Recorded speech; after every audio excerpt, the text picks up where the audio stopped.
flutter, squirm, wriggle, and crawl around the interweb. And welcome back to Fluff and Fumble. Today, we are starting a brand new saga and a brand new journey. We are doing a campaign called The Outer Black, which obviously we've hinted at before. Homebrew D&D campaign, so bear with, it's going to be quite interesting. I am joined today by my darling friend Ness. Say hello. Hello, I didn't know I was going first. Hi. And the beautiful creature that is James. Say hello. Hi. Yeah, it's two very awkward This is awkward. It's fine, we'll get into it. I didn't What know I was is- going first. Okay, good. Go. What is The Outer Black? The Outer Black is a spelljammer-esque magic-technological campaign. See, I can say it now. Magic-technological campaign set in a homebrew world with a lot of homebrew spells, a lot of homebrew equipment, a lot of homebrew, to be honest. There's alcohol. I have planned alcohol. It's cool. So, In game or just for the to be players? honest, both as a DM. I am DLDM. I should probably mention that. I am DMing this. James, would you like to explain your character? My character is Jupiter Grime. He's a sorcerer, Uis Ganassi. A bit of a criminal. That's all they're getting so far. There's more to it, but More to it. There's also always be more to revealed it. in time. More So- to come. Hello chat, can you quickly confirm that audio is working? Because I hope I would audio's like working, 'cause I that's would a like big to know intro. that before we get more than 2 minutes in.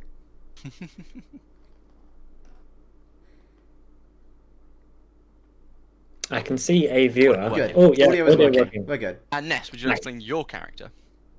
Yes. So Lyfþrasir Udvard, warlock. Patron and race will be revealed at the right time. But yeah, so one of the major drow families, who I'm sure you'll hear more about as we discover the world.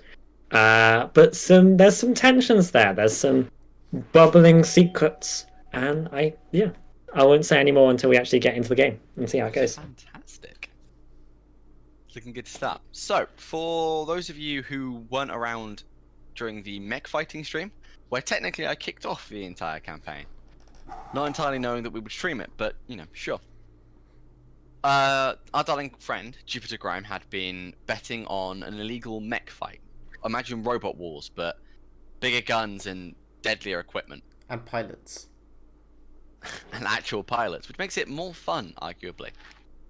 Jupiter had just won a bet on a fight between Engine Block and Lyfþrasir, which are two of the fan favourite robots. Sadly, one is currently in pieces. And as they retired Lyfþrasir, who won the fight, Jupiter watched the floorboards bend in and gently ignite before the entirety of the warehouse floor, or at least most of it above, collapsed down into the arena, with a large, fleshy, metallic insect dropping down in a blazing ring of fire onto the arena floor, and about maybe 40 or 50 foot back, quite a small drow also dropping through the ceiling. Yes. Shall we load a very pretty map as we go straight into the action? Ooh. This is There's called often Arena forward on load Fire. I wonder how this will differ to the arena. Probably It is not just that much, loading. because It's taking its time. it may take a while because there's a lot of lights in this, because I on am not a fire. good map designer, so we have been practicing a lot. And by Well, practicing a lot, while we anyway. wait, shall I let you know a little bit more about what the drow falling from the ceiling looks like? Go for it. We've got a couple of seconds while we wait for the map to load. So I think maybe your attention was focused on the bigger thing falling through the ceiling. Oh, we're up. But anyway, so this kind of form, there's this sheen of armor, but this huge coat over it, and just kind of lies in a crumpled heap with like hood half up, coat over one arm. So yeah, bit of a mess so far. But the map looks like it's up. Yeah, Hopefully everyone can Cool. see some everything. interesting shadows. Yeah. I don't actually think you can see that creature from there, can you, Jupiter? Yeah, I cannot see apparently. My line of sight is obscured because of the sandbags. The sandbags and the wall, which I don't think you can actually see from Well, there. I can't see Because the Victor wall in because Darkness. the wall is obscured by the sandbags. Anyway, it takes a few moments after this thing drops through the ceiling for people to actually notice what's going on. A lot of people are drunk. A lot of people were arguing over bets they'd made. So there's a moment or two of complete silence as people stare into the center of this arena, watching the gently crackling flames spread across the walls and the rest of the decorations, before people start yelling and screaming and running for the stairs. Now I need you both to roll initiative for me. Oh wow, we're getting right into this Do today. you want physical dice? Online dice? Roll on Foundry if you can, so that it adds itself into the combat tracker. Where's my Okay. sheet gone? You have to add yourself first usually. So add yourself to combat with the button at the bottom. Oh, there you go. Oh. You're in. Should also roll, I believe. I don't know Well, why. that was an think I it's- interesting. don't know why it said it doesn't have my character name on there, but I appear to have rolled a nat 1. Oh, it's set to newbie for some reason. Yeah. I will fix that I'm sure later. they'll fix these things. Just little bumps at the I beginning mean- of the game. You got plenty of time to fix it before it's my turn. Yeah, I also need to change Lyft's name, don't I? Token settings are weird in Foundry. Anyhow, Lyft. Yeah. I can say Lyft, can't I? Because Lyft. I guess it is Lyft, but it's Lyft for sure. Lyft. You see in front of you as you sort of pull yourself back up from what was an aching fall. Yeah. A disgusting, out of this world kind of creature. As if you'd Right. taken the head, shoulders, and torso of a great green, hairy monstrosity, and someone had stapled 6 metallic arms, 3 on either side, and a long, like, sectioned tail with a series of little spikes at the end, as if it had just been Okay. welded onto this creature. This thing is screeching in pain. It's partially on fire. In fact, some of the metal Yeah. plates are they're so hot they're glowing yellow and white. It doesn't seem to know what it's doing yet, but you can see that it's angry. You watch as the first thing it does is ping its tail round and send a single spine flying into the crowds above, instantly impaling and killing someone. Okay. So it's confused. It's not aggressive straight out. Is what I'm getting. Seems both confused and aggressive. Right, both. Okay. Can Jupiter see me? No, No. because there is stuff in the way. Jupiter seems Okay. to drop down. Okay. So I guess Jupiter doesn't see this, but some of the people behind me probably do. As like these shapes on my skin, it's hard to make out in this like half light with the fire, but these shapes on my skin start coalescing, and then some people turn around and look back, and then suddenly there's this great sword in my hand, probably twice the size of my body, and I'm kind of dragging it along the ground. So I've summoned my pack weapon as an action, but I'm not going for an attack. I'm going to take a couple of careful steps to the side and just kind of get around this thing, just for act as at least some cover. I'm not going in for an attack until I know that it's definitely a threat directly to me. I'm just going to kind of hunker down there for a second. Oh wait, I can see you. There's a slight gap where I can see your character. I just Can can't you see just in the see middle. Yeah, no, you can. Okay. So yeah, you didn't quite see how I summoned it, but you see that I'm now holding this huge sword in 2 hands, kind of dragging it along behind me. Cool, I reckon that's my turn. As a note, Jupiter, you would obviously know this as being a mech fiend. That tank occasionally is filled with, and occasionally isn't filled with, that Athenium. Now, when you're watching the match, that one exploded. But you can still see liquid Athenium around. Near the base of the tank. Oh, That doesn't sound good for me, but it's not information. Not information So, that Lyft actually understand. That is my turn. I used my action for summoning my blade. This strange creature lets out a horrible shriek and begins bolting through the fire.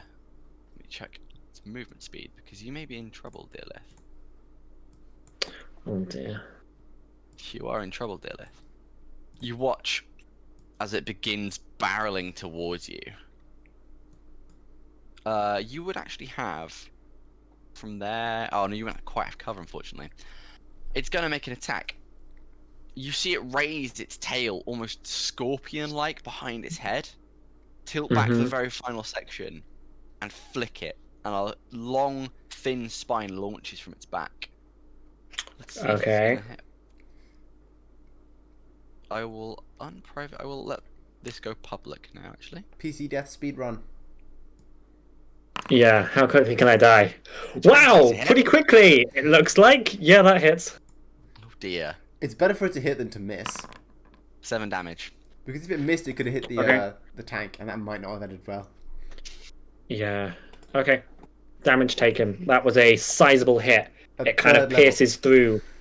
Yeah, pierces through the shoulder of this cloak I'm wearing and probably embeds itself in some of my armor. Nasty. It's not quite gotten through to the point where it's gonna hurt, but that's definitely a large bruise. Yeah. Ow. Jupiter. Hello. I believe you can see that thing now, can't you? So I can. What would you like to do? Because it is your turn. I have a large number of spells. None of which I intend to use, because that thing looks very dangerous and is also very far away. That's really far away. Is the side bit in the actual arena itself, are they on the same level? The inner arena is about 10 foot down, so not enough of a drop to hurt. It would not. I don't think falling takes up your movement speed either, so it would literally be 5 feet to transfer across. Alright. Do I want to make my way over there? That looks dangerous. That could potentially get me killed. Yeah, but there's a little drow person who is currently getting killed and would like not to die. That sounds like a you problem. I'm not gonna lie. I'll go in. Let's do something altruistic. Is that the right I'm trying word? to see. 1, 2, Mhm. 3, I think so. 4, 5, 6. And I'll take the dash action because there's not much else I can do. Hang on, you might have a spell that goes that. No, you don't. Quite how large the arena was. That's a decent space. Right. That's my entire turn then. But I could do I think a bonus action if I don't want to. You are behind full cover technically as well. And what? The crystal. Yeah, but if something hits the crystal, I'm done. What range is that? What distance is it? You should be able to use the ruler tool. The text is left. really small. I can't actually read Yeah, it. it makes the. How far after? Is takes that? 70 Oh foot. boy. 70. Yeah. Okay. You did use your action. Yeah. Well, obviously, dash, I though. can't really cast spells. I don't have any bonus action spells. Fun. That's actually terrifying. Well, I that's my turn. believe that it's then Lyf's turn. I'm just... One question. You said the center of this thing looked fleshy. Mm-hmm. Yes. Does it have blood? Is there any obvious signs that it has blood? It's bleeding. It's not Okay. red. It's black, but Okay. it is oozing out of not just the places that it's been burnt, but also the places, the joints where the metal and the flesh meet is oozing, and it almost looks like it's been scabbed over partially. Okay. That's useful for the future. Right. It looks like for now I'm soloing this beast. So I guess it's time to reveal my subclass. Hexblade. I'm going to use my Hexblade's curse against it. So Lyf kind of steps out from behind this barrel up to their full height and kind of locks eyes with this thing's terrifying eyes far above. And I'm placing my Hexblade curse. So I get an added bonus on my proficiency bonus, score crits on 19 or 20, and my curse target, I regain hit points when it dies. But I'm going to take a couple steps forward. 1, 2, 3, 4. And take a hit. Take a swing. So I kind of run at it with this huge blade behind me and then jump, kind of slice upwards as I roll this. Does a 22 hit? Surprisingly, yes. I think that 22 should... does indeed hit. Yeah. And I'm using my versatile damage because I would have been wielding out with 2 hands. 5. That's incredibly disappointing. It's damage, you know? It's damage. It's damage. You're going to want to do more although damage. I think It should be higher, but we can check that afterwards because I should add my charisma bonus to that. You should add your charisma bonus. What is your charisma bonus? 4. 4. Okay, well, I'll adjust that. I thought it would take into Oh, account. It should. and I should also add my proficiency bonus because it's hexed. You should. So add 6. So 5 plus 11 total. That's a bit better. Yeah, that does make sense. I was wondering why, as a hexbird, you were hitting so low. So yeah, I should add my charisma and then also my proficiency on top of that. So total of 11. Stand up to your full height. You grab your sword with one hand as you start running.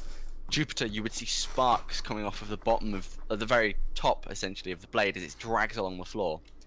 And then you watch as this quite small drow takes quite a large leap, almost as if it was using the sword as some kind of pogo, grabbing it with the other hand and lifting it up in a backswing, striking this thing straight along the side, from the bottom of the thorax up to the shoulder, and leaving a nasty gash with this deep black liquid just oozing out of it. This thing shrieks in pain.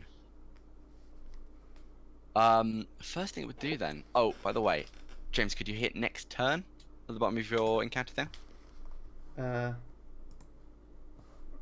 End turn. Yeah, cool. There you go. And Lyth, is there anything else you would like to do?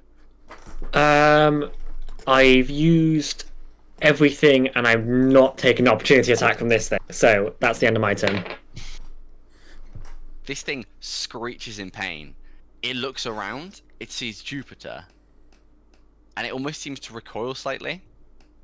It's gonna try and run away. So, I'm trying to think how it could do this. Yeah. Would you like to take an opportunity attack, Lyth? I certainly would. Reaction. I'll take that as an opportunity attack. With my same weapon as it is still. And that one. Lucky. Nice. You go I'll for a have to do second it. swing, but this thing, it's six arms, it's 6 legs. This almost looking like some kind of mantis, some broken, twisted interpretation of a mantis. Its 6 legs hit the ground, and it is so much faster than you anticipate. You put your sword where it would have been if it was normal, but this thing is already launching its way far out of your range. I think as I kind of swing this massive sword, the momentum of not hitting something kind of knocks me off balance, and I spin man a little too far. How far are you, Jupiter?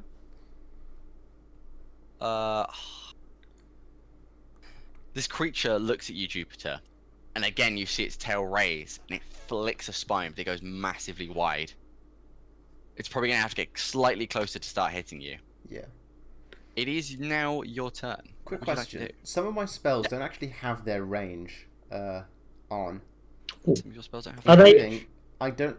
The only one I can't get because it's not in PHB is Acid Arrow. If you Have click you on checked the? Yeah, it's usually in the tags. if you just click on the text Oh yeah, in at the the tags. bottom, Yeah. it'll give you your Okay. tags. So tags. That's so the two are both 90 feet. Good. So how far away are we? Did you discover? I think you are currently exactly 90 feet. So I could hit it double check before for I you. use my movement, or I could move closer and hit it with something. Yeah, you are exactly 90 feet away. This is just in your range if you wanted to cast either. I think Chromatic Orb will also hit this range. Chromatic Orb will hit this range, and so will Acid Arrow. Or I could get closer and use Ray of Sickness, which I think is what I'm going to do.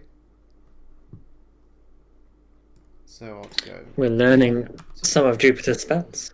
4, 5, 6. Should put us 60 feet apart. I can't read the text, it's too small. That looks like it's to 60 feet. Can you Good. turn that text up? So we'll look at turning that up. Probably for You can the also just- viewers at home as well, actually. Yeah. Yeah, that's a good point. And On huge maps, the text gets so small. yeah, Continue. Ray of Sickness, I think is what I'm going to use. Yep. So if you hit the dice button next to, when you hover over the symbol, that's it. Yeah, got it. for So attack. I will attack 14 Not quite. Describe how it looks when Ooh. you cast your magic. Well, it's all very oozy, isn't it? It's less of a visual ray, and there's a bit of a splatter of actual ooze as it tries to shoot its kind of. Do you almost just fling your hand out, and there's just almost a streak of ooze, but it's dripping onto the floor from it Yeah, as it impacts just nice. to the left of it. yeah, and it really kind of does feel like it radiates sickness. It feels like you would get ill from touching it.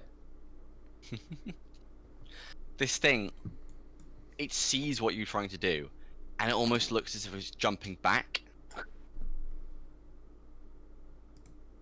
Is that the end of your turn, or have you got anything else? I can't do much with my bonus action. I believe you can get spells back, can't you, with your spell points? Probably, maybe. Under Font of Magic. Features, Font of Magic, wherever that's gone. I could use my sorcery points to do stuff. Just at the moment, I don't know if I want to do that, because I've got 3 of them, haven't I?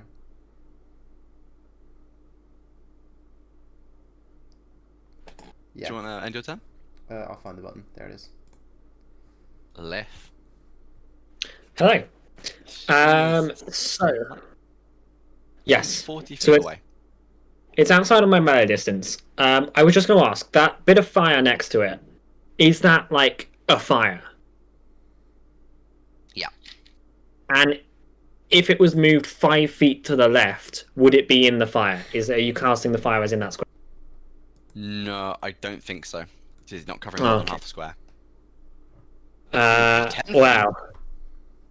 I can't move it 10 feet, but I can get it 5 feet closer to the fire, which is enough for me.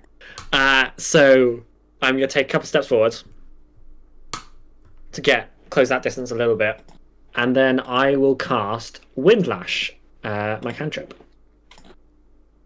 So I'll see if it hits first. Does that hit? That definitely hits. Then you can take 7 damage and move 5 feet closer to the fire. So I kind of reach out this hand, and that same movement across my skin that you saw before when I was summoning my blade kind of leaps out this time into this flash of red light that sinks itself into the ground, travels along the ground, and then jumps back out at the target, kind of pushing it back with this wave of like red water. It looks like this red thick liquid. And it's pushed Also, 5 feet closer to the looking fire. at that, the top one, I didn't quite realise this, but the top one which it hit is more than half full. So we'll actually roll that. Cool. 1d4. Just roll that. 4. What? 1. 1 point of fire damage. Well, worth trying. Better than nothing. Yeah. End of your turn? You've still got a left, I believe. No, I think I used it all. Oh, okay. Yeah, I took a kind of long route, but I think I used it all. That'll be me done, and I'm just like, yeah, strengthening my stance just there, watching it be pushed into the fire. So it's good. This thing being shot at from 2 different directions and pushed into the fire, it seems to almost panic. It knows that it's outnumbered, and it knows that it's slightly outgunned. So you see it pull its way back out of the fire and begin running and almost scuttling. Like you can hear the clanging against the stone flagstones. Yeah, it's well done. As it tucks itself, I believe, completely away from your guys' view, right? Yeah, I can't see it. That wall it's behind, how tall is that? The wall is about 7 foot, I would say. Okay, head height rather than waist height. Yeah. Cool. So it would be completely concealed. Not something I can vault over, is basically what I was asking. Yeah. You could try and climb. Yeah. I will need to do a quick private roll. Oh, spooky. Good to know. I'm scared. Jupiter, your turn. Well, this is fun.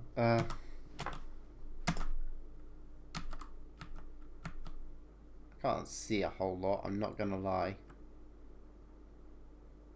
I'll take the dash action, I guess, then, to try and catch up to it. Go for it. There it is. It's not moved very far. You see Spotted. it almost backing into the side of the wall, and as it sees you, it screeches in both terror and in anger. Did you take the dash action, yeah? Yes. So you don't have another action. No. Oh dear. Is that the end of your turn? Or have you got? That's a the end of my bonus action turn. you'd like to do? I'll click the Lyth. button. Where's the button? Hello. What My do you do? turn. You've just watched this somewhat young Ganassi just run round the corner, chasing after a weird metallic fleshy insect. The whole Yeah. place is on fire. More floorboards are collapsing as this fight goes on. People are running to escape. There are people screaming. Mhm. You can even hear screaming coming from almost outside the warehouse itself. So you are, by the way, in a pit below the warehouse. If it was just the bug, I would leave it. I would run out, get with everyone else. My only worry is that there's someone else left in here fighting it. And if the building collapses, they're both going down. So I can't quite leave the combat yet. So I am gonna.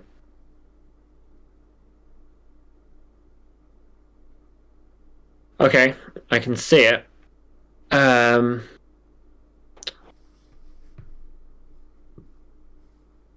Just got a line to it as well. Yeah, I've just got line. It's just slightly too far away for me to cantrip. Oh, it's tricky. I will. Ooh. No. I'm gonna take the dodge action. So Dodge action. I come just around the corner of this. Am I just on the corner of the wall? Oh, almost. So I'm pretty much just on the corner of the wall, and I'm just kind of there, half looking round, kind of ducking back in behind the wall if there's any chance of me getting hit by anything. So I've just got like an eye on Jupiter, but I'm not in it for the combat at the minute. I'm just making sure no one is getting lost, and that's going to be it for my turn. Cool. How hungry is this thing? I hope not very. I hope it had Not, food. Not this with the hungry again. Jupiter, out of interest, how much HP have you got? If you'd Probably like to not tell the enough. audience. Probably not enough. Should we see if you can withstand this? I don't want to know if you can Immediate withstand PC it. death. We can't kill anyone. Session one. Hopefully. I'll save you. Don't worry. I'll save you. This thing sees you almost on your own, pretty much backed up against the wall. It's already feeling vulnerable. You see it just skitter forward, straight towards you, mouth wide open. And it is going to go for a bite. I just realised how low my AC is. I'm used 18? to playing a paladin. Yes, an 18 18 hit? hits. An 18 hits my third level sorcerer, yes. 8 damage. Oof. That is, by Don't the worry. way, that is Don't worry. I got you. I got you. 6 piercing and 2 fire in case of resistances. I don't think I resist either of those. From who's going to ask you resist acid? I don't know if you have anything else with Just sorcery. acid, but those are things. This thing, it doesn't sink its full jaw into you, but it sinks 2 front teeth. One natural and kind of bone, kind of not. One fiery metallic. Almost like this is steel that's been in the forge for an hour or so. It doesn't quite get all the way through your clothes, but you feel it scratch down. It is pain. Can I shout out, or are we limited to our turn for talking? As in, can You Lyft are shout it? technically limited to your turn to talking. But if Jupiter talks can I to you, use my- you'll get a quick reply. Can I use my reaction? You can use your reaction to yell. I'll allow that. Because it's important for Lyft to yell out. So I see this like jaws clamp down, and my instant reaction is just to shout out to Jupiter, "Stay there, stay close to it," and then that's all I get to say because it don't take long. It is Jupiter's turn next. What do you want Jupiter to is do? not having fun with that. Jupiter is going to... I hope this thing doesn't have good decks. Stay close to it. I hope that it doesn't have good dex. Can't tell you. Jupiter is going to cast Earth Ripple. Ooh, Ooh. fun. Do you want to pop that in chat so I can see what it does? I'll click the cast spell button. Yeah. So, what does this look like? Well, depends. What am I going to go for? I will go for the one that does medium damage and knocks it prone. So I like the idea that it's over me, and just this pillar of earth comes up underneath its chin to try and kind of smack its head. And if it hits, it'll, smack it over, upside down. Try and hit it in the head. Knock it prone. Alright. Do you know what your spell DC is? 12, which I'm not hugely hopeful, I'm not going to lie. Should it be 12? Yeah. Apparently it's 12. What's it supposed to... Wait, is it... Is it 8 It's or 10. It's 8 plus proficiency plus charisma. Okay, then it should be more than that. It should be Far more than 14. that, 16. It should be 14. Oh, If it's 14, sorry. 8 plus proficiency plus charisma, it should be 14. That's weird. Alright, well, let's do a dex saving with this Don't know what's boy. up with that. If I can find his character sheet. Dexterity I'm going to get saving. unlucky, aren't I? Oh well. Let's see. Oh. Okay, Oh, so then nice. that is 2d8 damage. It should be. I'll just roll 2d8. You can click on the button in chat, and that'll also roll No, damage. because it doesn't... Oh, the 2d8 button, you mean? Yeah. Alright. So it takes a whopping 4 damage. It's stands 5 feet in a direction of my choice and is prone. Which direction do I'm you going to want knock to it go? just direct... Oh, wrong token. That direction. Keep it close to you. Just No. It can only go 5 feet. It's fine. Yeah, but I can't do my thing anymore. And it's currently not prone, yeah? Yeah, it's prone. Unless you want to walk. Unless you want to walk closer to it. Why would I walk closer to it after it just did half my health in one round? Because I can save you. Doesn't sound like saving, but sure. Yeah, Would that you like sounds to move bad. anywhere? Bear in mind, wait, because it moved away from me, do I get an opportunity attack? Ooh. Have you got a melee weapon? Can I make an unarmed attack? Yes. You Go can for it. sucker punch I it can't in the remember how you face. make an unarmed... Is it? Do I So just it's roll just- plus strength?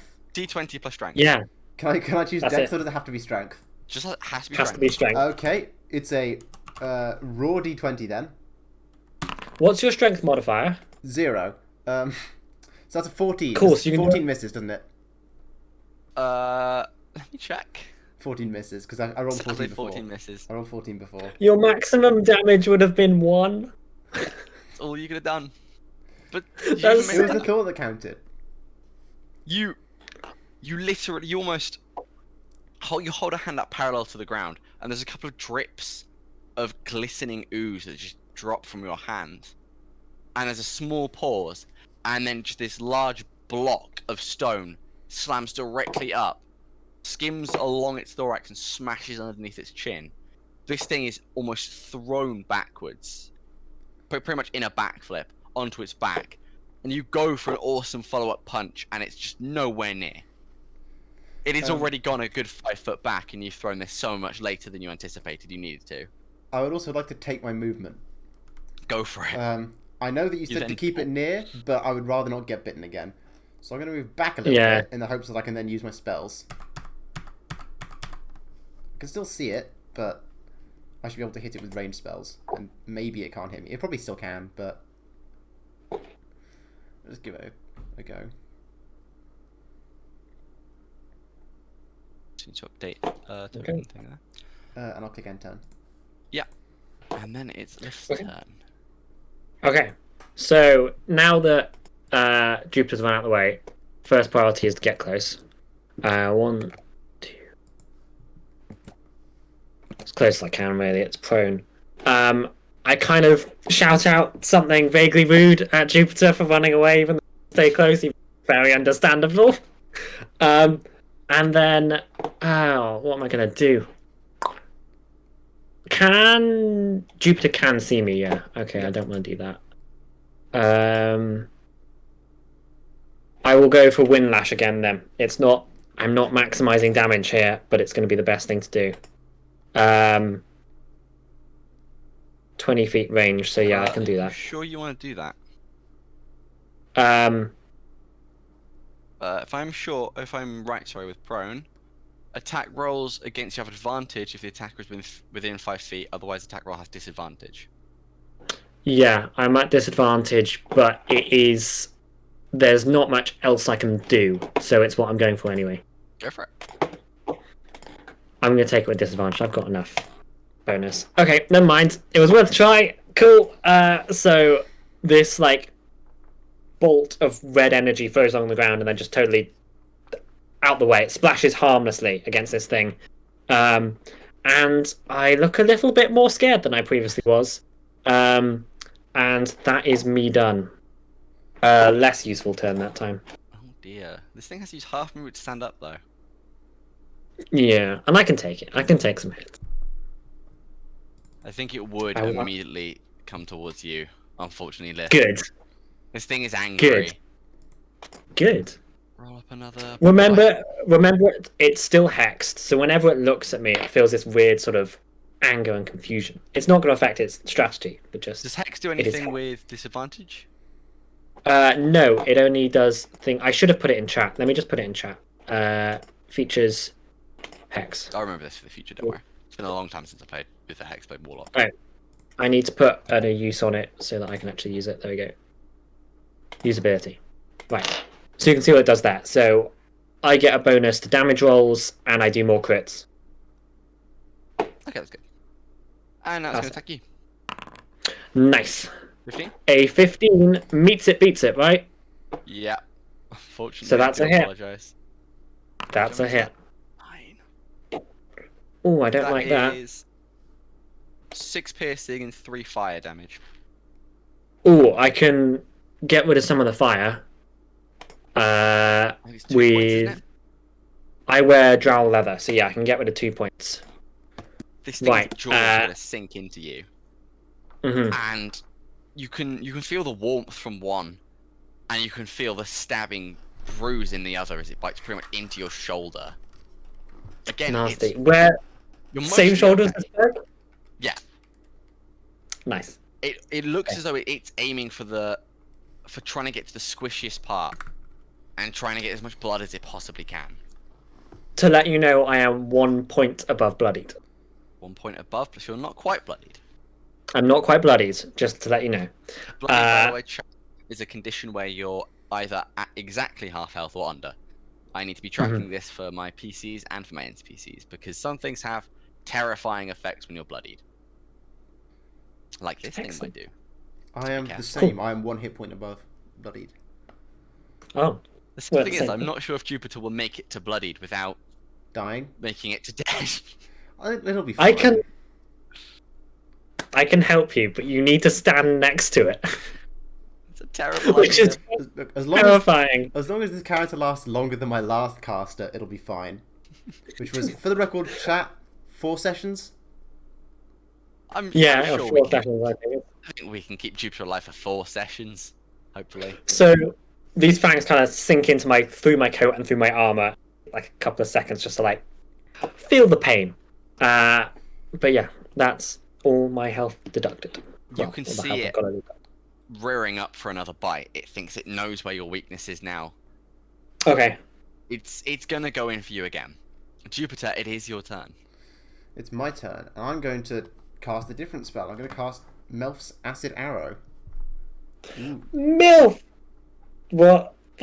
Continue. And like, But there's a good... that actually took Lyft's entire reaction just to yell that.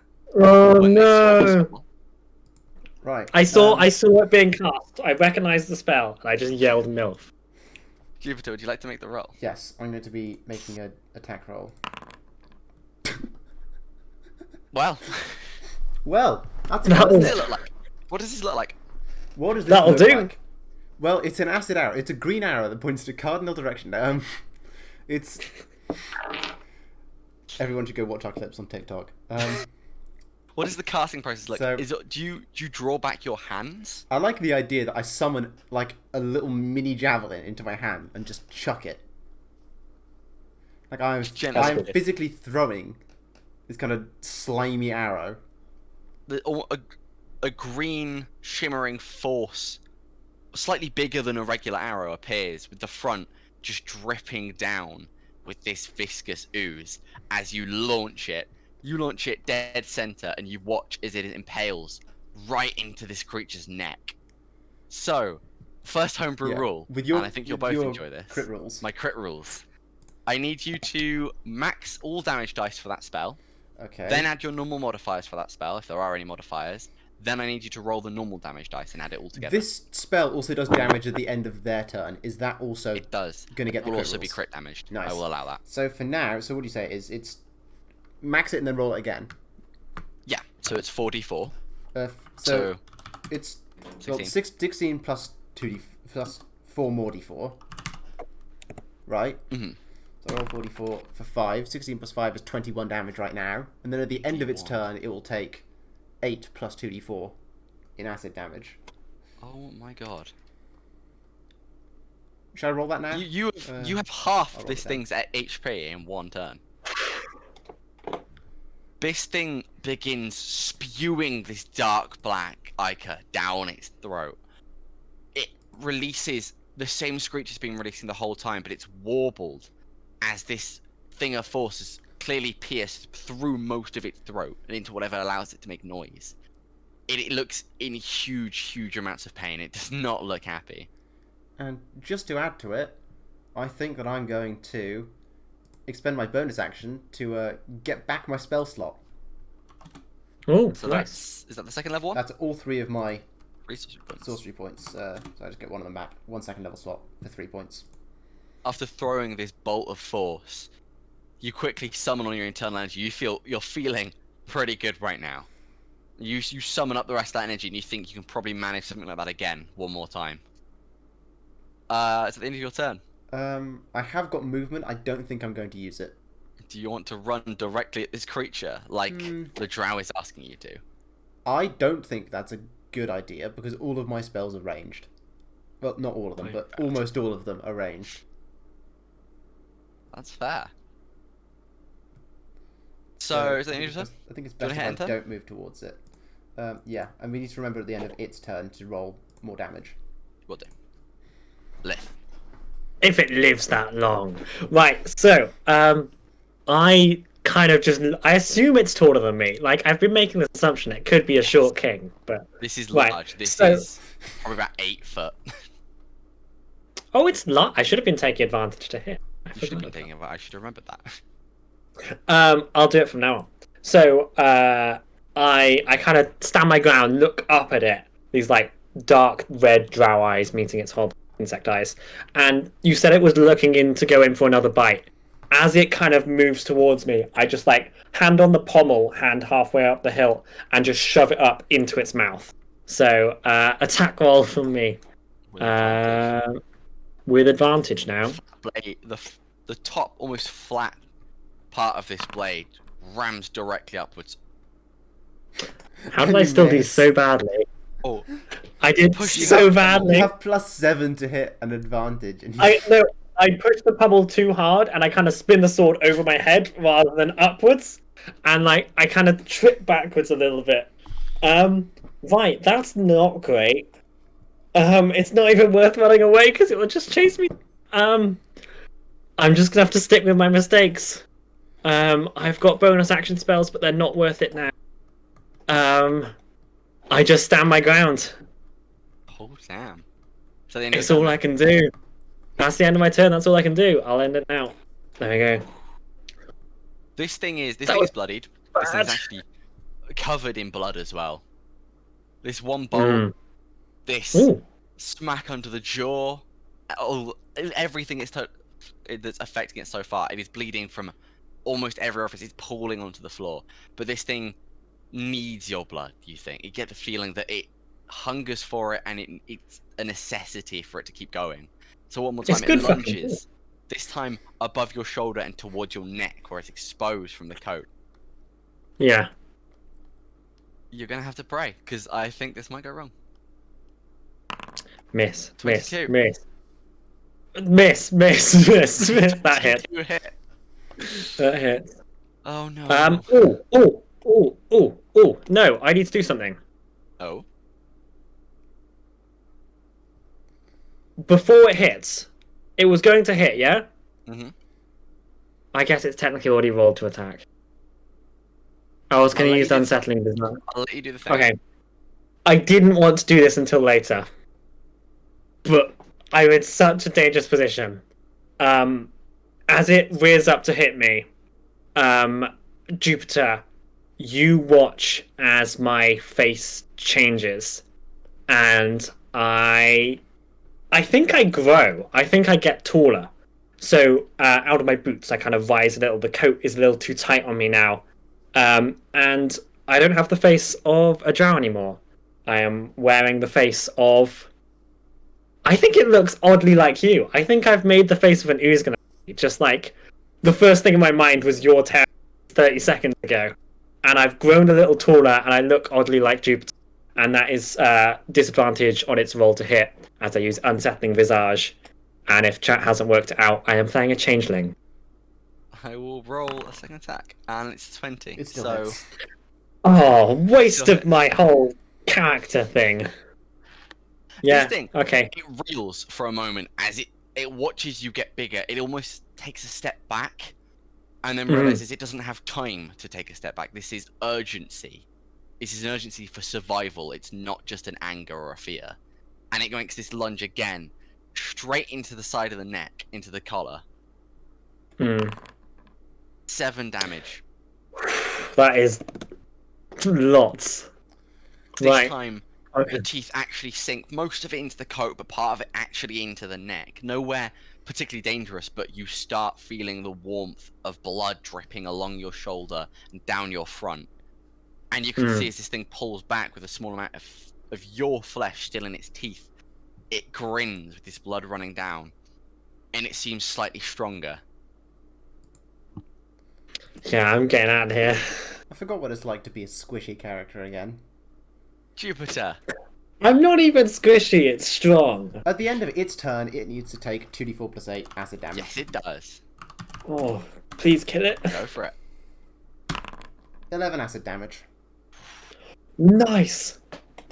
That's insane. No idea. The lingering wound in its neck, you see it flare up again as you clench your fist and you activate that tiny little bit of ooze. You see it, the wound spread slightly out along its neck. There's a clear hole, and more of this black gunk is being mixed in with the green from your ooze spells. It's just holding on, but you can see it's barely there. It is the start of your turn, Jupiter. Now that it's my turn, I'm going to cast... I think I will cast Earth Ripple again.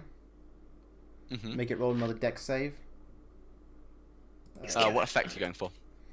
I'm going to go for the one that impales it and does 48 damage. Try and finish it off. So is that's a dex save against 14? It's tough, yeah? because I could go with Acid Arrow, where if I miss, it'll still do damage. Or I could go with this, where I'm guaranteed to down it if it hits. I'll go for this. So cool. Going for the Earth Ripple. So it should be DC 14, we decided. We'll fix it in a bit, don't worry. Yeah. Well. Oh dear. You know when I said about how I could have gone for Acid Arrow, and if I'd missed, it would have still... Yeah. Lyf was a cool character. It's fine. You still have a turn. You still have a turn. You'll be fine. I have backup character. I really don't. This is my favourite character ever. Okay, I'm going to use all of my movement. And I remember what you said from earlier about getting near it. Don't do it now! And Jupiter is going to use all of his movement to run in. Do you make any kind of noise? Are Are you trying to distract, or are you just trying to get behind it and corner it in? Both. I will make a noise. What's my noise going to be? Screaming or profanities? I'm going to curse this whatever it is. What even is this thing? You have no idea. This is something you have never seen or even heard of in stories. You've heard a lot of stories. Yeah, I'm going to call it unspeakable things that we probably can't say on stream. I'm sure we can. You run, I reckon you run towards it. You pull up this spike of earth, and this thing just sways out of the way from the wound it's taking, just narrowly avoiding this thing. You curse it, you call it a disgusting, the disgusting molecules left behind from the arse of a rust rat. I think it's probably the kind of thing that Jupiter would say, yeah? Yeah. Something harsh and cruel and very in the moment.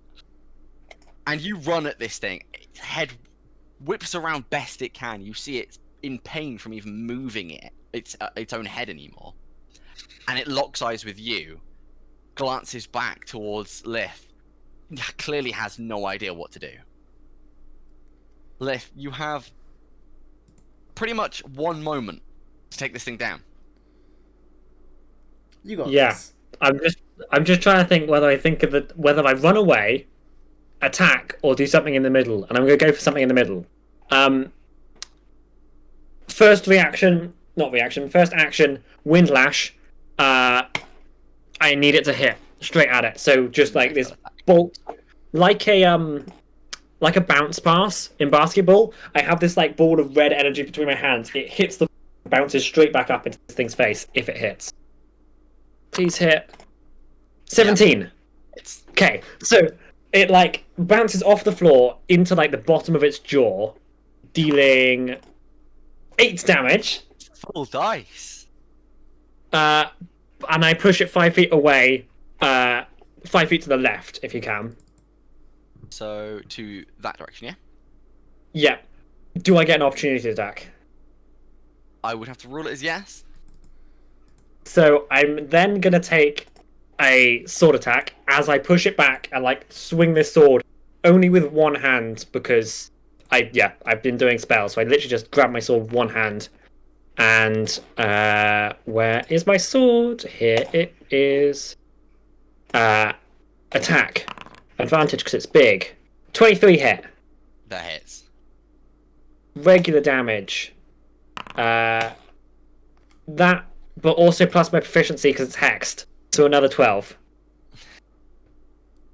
You only have to do 2 damage, so... And, is it dead? I was going to do running away then. But if it's dead, that's fine. So, you bounce this ball of red energy, it hits the ground, it pings back up. It's not so much the energy hits, it's that the ball almost collapses just before it, and this rush of energy, of wind towards it, smashes its head sideways. It turns, it sees Jupiter. Jupiter gives it the middle finger and trips one of its legs. As you bring the blade up one more time, bang it down into the torso of this thing, and pretty much split it in half.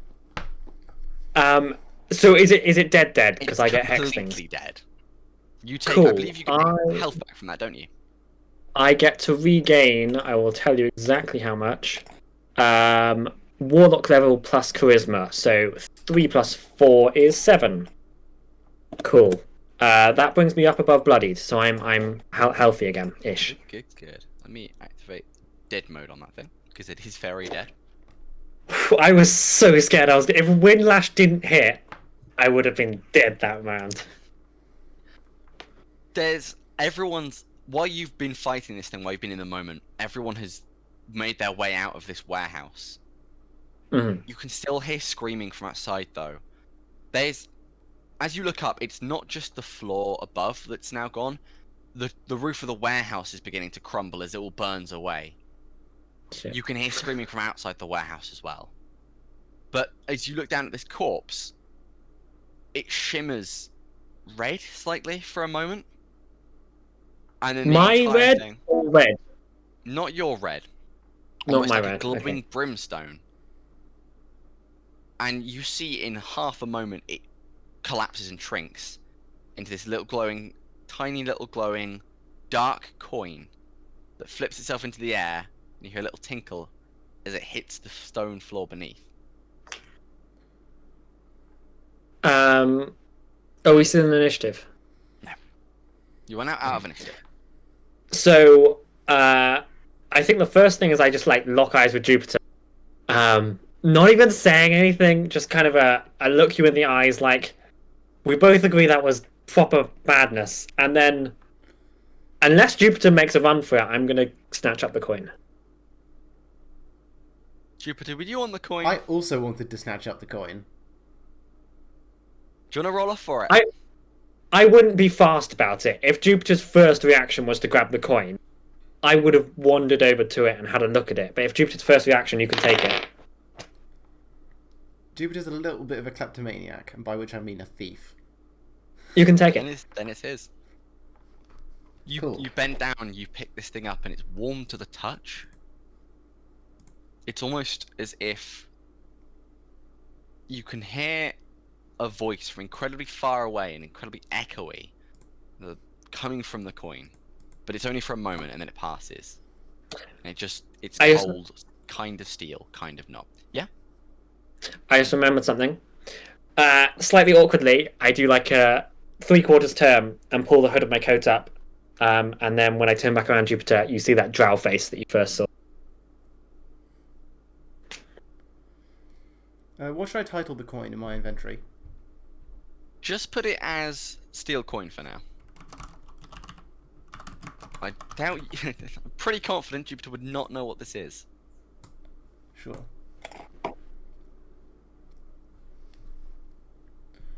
Right. I think so the best if we the building is collapsing. Yeah. yeah. Mm-hmm. I like look over to Jupiter and I'm just like, we'll save introductions for outside and start running towards one of the doors. Yes.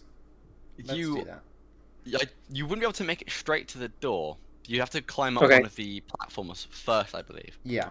Next to the next. But you haul ass up the stairs, down the other set of stairs, then up a third set of stairs into the actual warehouse. The warehouse has a front and a back entrance. The back entrance is almost entirely on fire, but you could feasibly get out of there, and it would be to the back streets of the outskirts.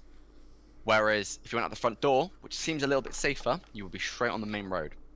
Now, both of you would know the place you have been in, if anyone knows it is a mech fighting arena, this is illegal. You can be arrested for it, and while most places aren't busted, people caught leaving will definitely be arrested. And also there was screaming from outside. There is something else going on. We lot. are not totally safe. As you get into the warehouse, you hear fire everywhere. Yeah. I don't want to be arrested. I'm going towards the back. Jupiter? That's brave. I was going to opt to go towards the front and just deal with consequences. You can if you want to. We can go different ways. I'm I really if can't. Jupiter would be influenced. I really can't be arrested. We need to discuss. I guess I'll go with you. Safety in numbers, sort of thing. I'm not even really going to say anything. I'm just too concerned about getting out of the building first, and then introductions. So I'm just going to run towards the burning bit, towards back If you're streets. sure you guys want to go through the burning bit, it's a dex save from both of you, DC 14. Cool. I can do dex save. I can try. Dex save. That'll do. Ooh, Close. scraping Bang it on. through. Bang Boots on. on Not fire. even close. Oh, 2 damage. Both of you take 2 damage. okay. You just rolled it Too as far. you rolled it as the creature, so I thought It's 2 fire. Oh, my bad. D6 Can damage, I don't I? not take that then because of my fire resistant armor? I am now bloodied if that makes a difference. It should be fine for now, unless any, coppers have some sort of blood-sucking effect. Should be good. You both jump your way out the back into quite a narrow alleyway. It's swelteringly hot. You'll want to make your way out, but it does also back onto the main road. You don't see anyone from how far back you are into the alley. So there's no one really immediately around, yeah? No, as far as we can see, there's no one looking at you. You can see there are a couple of crowds because you can see massive plumes of smoke pretty much all around the city. But right now, no one's looking dead at either of you. No one's seen you guys escape. So I pull my hood back up, like fully around my head, and I dispel my sword. So if Jupiter was looking, it literally just kind of liquefies in my hands and like looks like it's being reabsorbed, and you can see these strange markings move around on my skin. And we've got kind of a moment of quiet, I guess. You've got a very brief moment of silence, other than the crackling of the flame that's about 2 meters away. Yeah, I'm I still want to get further away from the fire. That's probably going to be quite loud, I would imagine. So I'm gonna head further into the back streets, like just get a bit lost in some passageways to just get further away. Further into the back streets, unfortunately. Oh right, It is okay. a straight alley. Both ends of the alleys are gonna lead into the main road. But as far as you can see, no one is directly at the entrances to the alleys. So if you're quiet about it, you could escape without people thinking you came from the warehouse. Okay, I walk slowly towards one end. It doesn't really matter. Kind of looking over at Jupiter, just like you come in. I'm following. And just kind of peer around the corner. I don't want to go out if there's police there or any form of law You fell enforcement. through the roof with this thing. As far as I'm concerned, this is your fault. Yeah, you probably have questions. Do I see anything? You stole my face for a bit. I did steal your face for a bit, that's true. You can't see any police from the side you're on. So if you were facing the direct entrance to the warehouse, you're now looking along the left side. I would have a map, but I'm not very good at town maps, so I needed more time for that. That's true. Before I go out, I turn round a little too quickly to Jupiter and kind of lock eyes with you, and I'm just like, have you got a house? Yes. I just think we could do with a place to, like, you've probably got questions. Yeah. And I don't want to go back in the fire building, so just like a couple of seconds to just chill would be really great. Sure. I can lead on. There. I guess I'll go into my house. You're gonna start making your way to I suppose it'd be your family's house, wouldn't it? Yeah. I don't have any sort of permanent residence in the city, so I'm following to Jupiter's house. As it would take about maybe a 10-15 minute journey. The warehouses are quite close to where you and your family live, Jupiter, because obviously most of your family are inventors. So they need access to the industrial side, and most of the city is the industrial side anyway.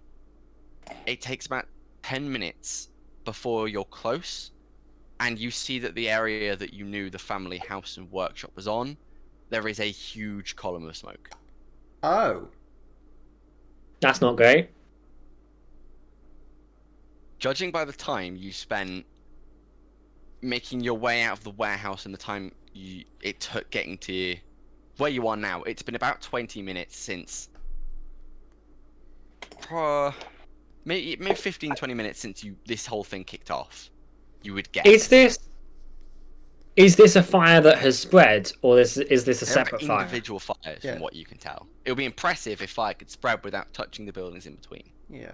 Yeah, that's what I was asking. Do you think it's related, or is it just a massive coincidence? There are police everywhere. They turn up in these quite large mechs. They're not like sit-in mechs. They're almost just large extensions of arms and legs.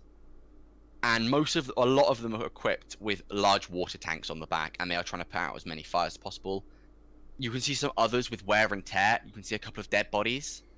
There are civilian bodies all as you come closer, but this place has been hit hard. That's not and good. I'm assuming you're walking further towards the family home.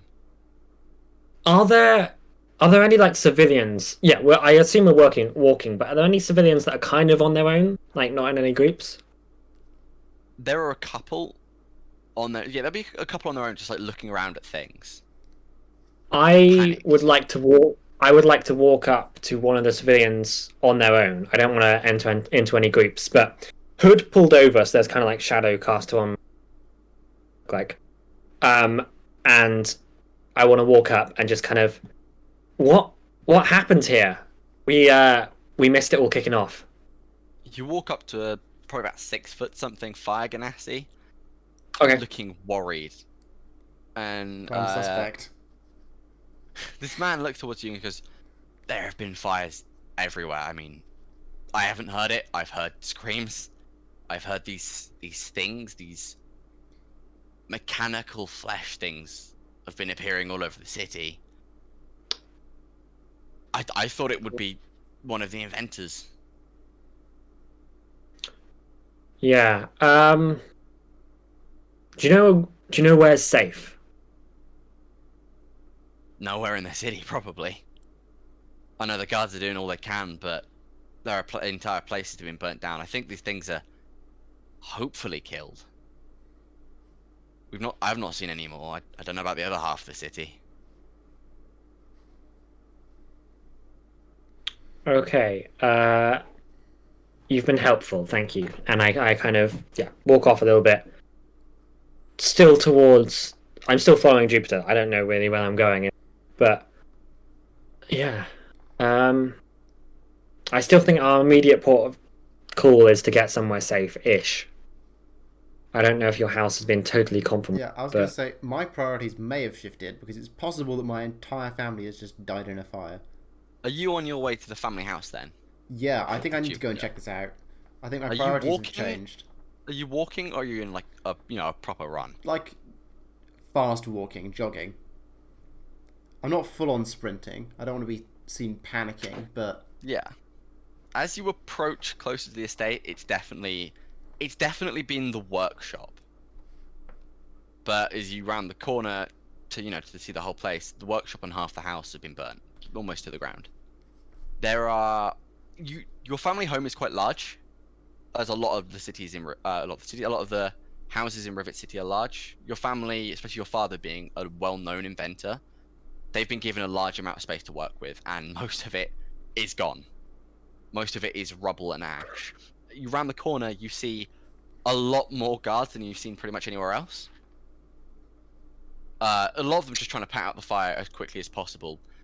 There's a couple of guards that you would know are wearing the gear of Caleb's Rest, so the capital of the Layman's Belt, the area the Ganassi live. And you also see Granny Brooks talking to two of the guards. okay. Okay. Do I know? Worried, but fine. Okay. Right. This isn't the person I know yet. This is a Jupiter relation, I presume. Indeed. The person you saw was a male water Ganassi. This is a clearly quite old female water Ganassi. Yeah. So Cool. proper old lady bob cut with the curls that just gently wave into each other. What would you like to do? I'm going to take a back seat here. This isn't a situation I'm comfortable with, especially with so many guards. So my cloak is tight around me, and I'm just kind of standing slightly behind Jupiter. Okay, I'm gonna go up and ask. Are the others all right? What happened? Granny Brooks locks eyes with you, and there's the biggest sigh of relief you've probably ever seen from an old woman as she runs. Granny Brooks is still, in good wear and tear for her age, and she properly sprints towards you and throws herself around you. It's like, oh my god, where have you been? Never mind that. Is everyone else fine?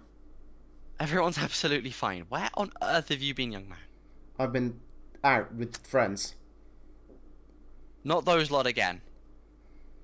I've bailed you out. And I think that's the point. I choose to walk forwards, and I pull back the hood, full drow face, and I'm wearing this kind of it's kind of a tiara, kind of a helmet type thing, like a reinforced tiara.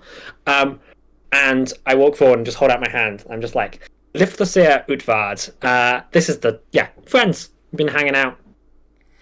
She shakes her hand vigorously. A friend of... Are you some kind of royalty? Distant. Don't look me up. Yeah, kind of. I'm good company. Don't worry. He's been safe. She looks up at you, Jupiter, and it's like, well done. You're oh, thank God you're alive. Your father and your mother and your sister they've been taken to Caleb's Rest. Lance, your uncle, picked them up about 10 minutes ago. Urgent business. I stayed behind. I was looking for you. Why have they been taken? Lance said there was urgent business that your father needs taken care of. I don't get any information from those boys anymore, you know that. Terrible secret keepers. Like yourself, young man. Where were you? Look, it doesn't matter. As she says this, a guard, one of the police pretty much walks over and also crosses arms. It's a a fairly short, maybe 5'6", male Agenasi, crosses his arms. Where have you been, young man? What's it to you? The number of times you've been bailed out is what it is to me. You can count them on one hand. It's not that bad. Look. He was taking me on a tour of the city. I've never been down this part before. I wanted to get a real sense of, like, the old town, the classic ways of the people around here. It's been very helpful. I'm abstractly using position of power there, the back feature. He looks at you and it takes him a moment to really figure out what you're on. But there aren't too many drow, especially in Rivet City these days. He's like, as long as he's out of trouble, I guess. Trust me, out of trouble. Hold out his hand. Daniel Breeze. I take a second longer saying my name this, but I realize I've already said it to someone nearby. Lyf. Are you some sort of, queen? As I'm still holding his hand from this handshake. And he kind of feels a jolt through his hand. And if anyone was looking at him in the eye, there's this red sheen that comes over his eye. I cast Lesser Charm on him. Don't worry about it. We've got to get out of here. And we'll catch up with you later. And I start just kind of walking back the way we came. Charm work. Is it not a saving throw? It is. You can make the saving throw now, and I hope I.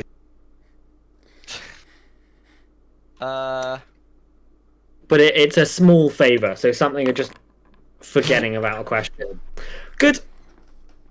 This guy looks at you. He's like, "Yeah, sure." He just turns away and walks away, clearly quite confused. Yeah. He's gonna, in a minute, he's gonna realize that magic was used on him. But he doesn't learn anything about me, so at least I've got out of that. But yeah, we need to get out of here. What do you guys want to do then if you guys need to get out of there? Let's find a peaceful looking back street that's away from the fire. Yeah, just somewhere that's like not immediately within the fire. There's no one much around. Like literally hiding behind some bins to being around all these guards. Are you taking Granny Brooks with you, or are you going to leave her with the guards? I think we're going to leave her with the guards. They're better company than we are. You have to explain why you're going. I don't think there's an explanation that I can give feasibly. I think there's some more areas of the city I still need to see. Look, there's some bits that aren't on fire. I really wanted to see the art halls. And Jupiter was just going to take me now. We'll be back in an hour. I'm sorry, young lady. Art hall. You're thinking of Caleb's Rest. Rivet City doesn't do art. Oh no, there's these artisan places. They're new. They're kind of just setting up. I've heard about them. Yeah, lots of the drow are going on about them. They're like these quiet. They keep them quiet so they don't get too busy. Got any persuasion? I don't think so. She accepts it. She's Okay. incredibly skeptical of you, but she does accept it. Okay. She turns to Jupiter, I've got to go see the mayor about a lot of important things. I'm gonna be there probably quite a while today. okay. We can't leave the city right now, but we're gonna have to Why make not? our way to Caleb's Rest. The whole place is on lockdown. Something you can't repeat this. Something about the cult of the sixth finger. Oh. You would know these as a terrorist group. I imagine you would actually probably know enough, being in the under circles of everything, to know this is a group that sprang up just after the Ark collapse, around the massive hand that tore the Ark in half. Has word of them reached any drow circles? Not yet. Do they primarily You may know of it actually. Do they live on the planet, or do they primarily occupy Layman's Belt? Mainly Layman's Belt. It's mainly Ganassi. Okay. Lyth, you've been traveling for quite a while, right? Like, it's even allowed to hop between small towns up to River City. Yeah, maybe not less than a year, definitely. It's been a matter of months, but it's been a while, yeah. Do you want to roll history, maybe? Okay. Because it's possible you've picked up things here and there. There've been a lot of attacks. Just a 13. You've probably heard the name, and you probably vaguely understand who they are. Okay. You'd have heard of, you've probably been to places where there've been recent attacks, where mainly people have just burnt things. Right, they seem to have a habit of doing that. But you do recognize them. You do recognize them on sight because you did recognize them earlier. Yeah. Do they have like a telltale thing? Is there like something they wear? Mainly, there's just a symbol of a hand with a 6 finger. Always. Okay. They're very undiscreet. Which is not a word. What is the word? Obvious? Indiscreet. I don't know. Indiscreet. But yes, we need to find a quiet back street to catch up. Yeah. He pretty much dragged Jupiter away then? Yeah, I don't want to be around when this guy figures out I charmed him. So, yeah, within a minute, I'm a couple of streets away. Jupiter's definitely helping you. Jupiter knows this place like the back of his hand. And I imagine I'm kind of being led. Rivet City has sprung up, not like, the typical American blocks. It's just buildings where buildings would be useful, and then extra buildings on top of those sometimes. So there's a lot of different alleyways. Okay. You tuck yourself away behind several different buildings, vaguely in some kind of daylight, but away from pretty much anyone you can find. Okay. So I guess, yeah, I'm kind of like tucked away behind a couple of things, and I just finally turn to Jupiter, and I'm just like, right, proper introductions. Lyfþrasir Udvard. You already heard that. But anyway, sorry about your house? Yeah. I'm still taking it in, really. Yeah. You'll probably feel it tomorrow. The adrenaline keeps you going. Right. What's our first port of call? We can't leave the city. I can't anyway. And then I think I pull out my book. I was talking to you about, Alex, and I flick through a couple of pages, and you see me flick through a couple of pages of this like red and black notebook, and I pull out one of the back pages that's kind of just been tucked in rather than one of the actual pages. Unfold it, and I show it to you, and it's this like charcoal portrait drawing of a water ganassi. And I kind of hold it up to you, almost like a wanted poster. Do you recognise this person by any chance? Do I recognise the person? Jupiter, despite being in charcoal, you know for a fact that is a perfect copy of a picture of your father. And not only is that a picture of your father, that's almost a drawing of a picture that's been in your house for some time. Why do you want to know? I don't know. I have this feeling that this guy has some answers. I don't know exactly what the questions are, but I think he knows the answers. No, it's complicated. Can you take me to him? I need to speak to him. I was told he was here. You need to promise me that you won't hurt him. Oh, no. I have no intentions of hurting him. Don't worry about that. Yeah. No intentions of hurting. I literally just want to see what he has to say. I want to learn. I was told I could find him here, and so I don't really want to leave here until I've talked to him. We're gonna have to leave here to find him. Yeah, they did say. Well, no, we can't leave the city. It's on lockdown. Well, how did they get out? They went with my uncle on What? important business, which I don't get to know about. Well, that seems like something you should know about. Do you not want to know about important business? I do want to know about important business. Exactly. You want to know about important business. I want to talk to your dad. We gotta go find them.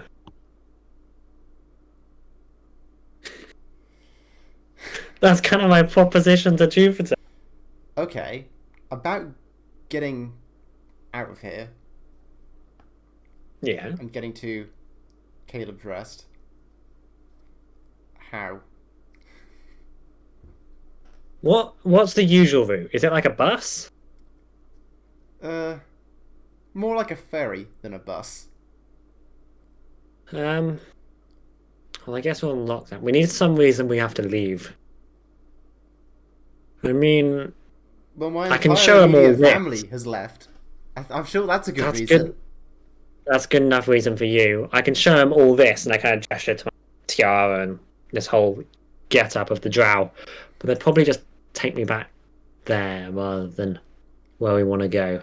As a side note to what Jupiter would know, though there is obviously the normal ways off, the normal ferries off, Mhm. there are other people that would have ships in River City, their own private ships.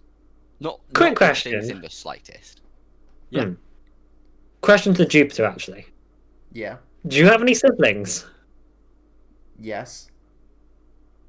Do you happen to have any pictures of them on you? On me? Yeah. Or somewhere we could go. The part of your house that didn't break down. Yeah, my house burnt to the ground. Yeah, only half of it burned down. It's still there might be on pictures of fire. the other half. Well, let's go now. It's still on fire. Look, if you can get me a picture of one of your siblings, there's no reason we couldn't tell them they left one behind. What? And I think I do the thing again. I think I like turn my head slightly away, pull my hood up, and then when I put it back down, I am wearing your face again. Don't do that. Or Stop. this facsimile of your face. It's not on like the eyes are Stop big doing and, that. like slightly too short. I'm just saying. That's weird We've got and a way out. invasive. Okay. What even When are I put you? my hood up. It's complicated. We'll get into it later. I'm just No, saying. we'll get if into we it need a way now. out. Jupiter. Well, I'm not giving you pictures of my family if you can do that and you won't even tell me what you are. I've already got a picture of your dad. Jupiter, you've been told stories a lot of your life. It's part of your, it's part of your family to hear stories of heroes and stories of heroes. villains. You would have heard of a kind of people that could change, kind of people that are often associated as. There's drow stories and there's elven stories of them being tempters into evil, but there's also recent stories of them being some kinds of heroes in a way. They're amazing at infiltration because they can change to look like absolutely anyone they want. You would have a feeling that this person in front of you is either some sort of shape-changing monster or a changeling. So more neutral than a monster. Look, what does you even want with my family? You keep telling me, I don't even know what the questions are. What is your purpose? What are you doing? Why are you here? I don't entirely know what the purpose is, but like you do magic, you understand. There's mysteries there. No, you don't I don't quite know how it understand. all works. But how does it feel? I don't feel like when, compulsions to hunt down people's family. No, but just listen. When you threw that arrow at that bug thing, what did it feel like? Terrifying. Yeah, the bug was terrifying, but what did it feel like inside you? Inside me. When your mind went to that arrow and it appeared in your hand. Yeah? Yeah. I want to know about that, and I think your dad has answers. Why do you think he specifically has answers? I think he's connected to my magic.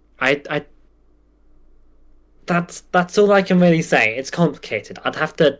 Look, It's things I can't really explain. we can look for another way off of this city, this rock. I'm not giving you pictures of my family. Fine. Do you know anyone else with a ship? I'm sure. I mean, you've noticed that I'm not exactly a role model of the legal citizen. No. There are people I know who do smuggling runs, and they have their own ways off of this place. And I'm sure that the lockdown is not stopping them. Take me to one of them. On that, shall we take a quick 5-10 minute break? Let's. Good idea. Do you want to leave the cameras up? I will stay for 5 minutes. You guys take a quick break. I'll Okay. interact with chat for a while, and then when you guys come back, I'll pop on my half break, right? Alright. See you guys in a sec. Cool. I'll readjust my camera because it's been slightly off the entire time. Hello, chat. How are we all doing? How are we enjoying this so far? This is a big step. This is a campaign that I've been working on for a very long time. It's characters we've been working on for a month and a half, 2 months. Thank you, Oshamon. Is good, Oshamon. I was hoping for slightly more than that, but is good will settle. Is good is pretty much fine. This is a very homebrew campaign. I have obviously talked about it in other episodes, but people might not have seen those. So, really, the Outer Black is me taking the old Spelljammer from 2nd edition. Ooh, sunlight. Me taking Spelljammer from 2nd edition and trying to marry it with both Final Fantasy and steampunk. And in the process of that, create my own world around it. It's a bit of a mess, and you'll have to bear with some of the rules. There are a lot of extra homebrew rules, things from Golders Gazetteer, things from different source books, Kibble's Casting Compendium, Deep Magic by Kobold Press. So we have a lot of homebrew style stuff there. There's also a lot of stuff that I've done myself and I've made myself that will become more apparent as time passes. But for now, you'll have to wait and see. There will be space travel. There will be big monsters to fight. There will hopefully be a lot more understanding about the characters in the world. So I'm hoping everyone's enjoying. And I'm hoping you're remembering to share with everyone. Oh, hello, Ness. I'm hoping you are remembering to share with everyone that you know, and everyone who would like D&D.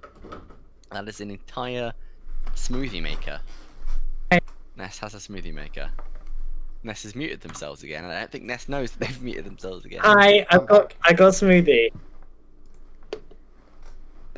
I've got smoothie. That I was just wasn't. explaining the campaign that to all the beautiful Chat can fans. still hear you.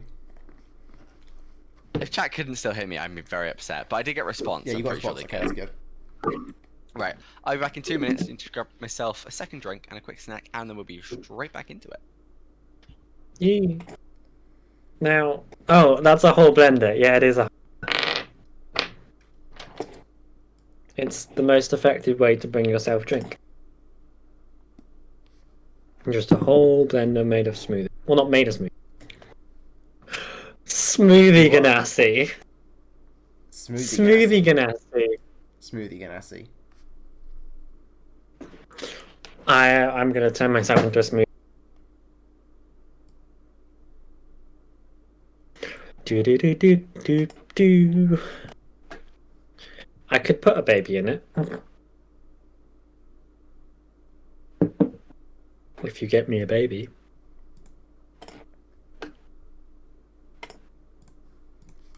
No. What? Oh, could I turn myself into a pickle Ganassi? Why are you doing this to me? I'm talking to chat. It's part of being a streamer. I say chat. I'm talking to Oshamon Gaming. Oshamon exclusively, the only active chatter. Yeah. We should give like member chat of the week. Chat member of the week.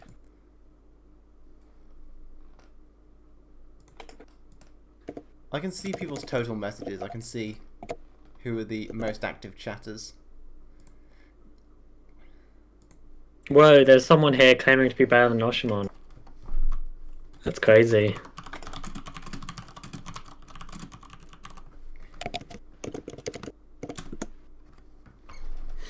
I'm the superior chatter. I'm on our account. You can chat on your alt, but I'm chatting on the main. Yeah, I'm just on my ult. Dear. With no DM, we get to run the campaign Yeah, out. no DM. I'm gonna cast Wish. Your aunt dies. Was it aunt or grandma? Your grandma is dead Grandmother. now. Don't do that. Sorry. If the Okay. DM doesn't turn up in the next 15 minutes, we're legally allowed to leave. We legally get to cast Wish ourselves. What good emojis are there? If you get us a baby, do you become the best chatter? What is this Yes. obsession with putting a baby in a blender? What's with you people?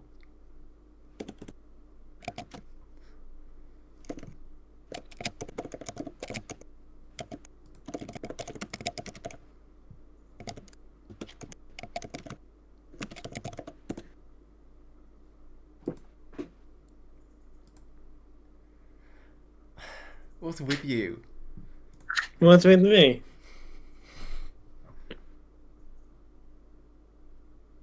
RT Gamay reference. I've never heard of RT Gamay. He's RT Game's cousin.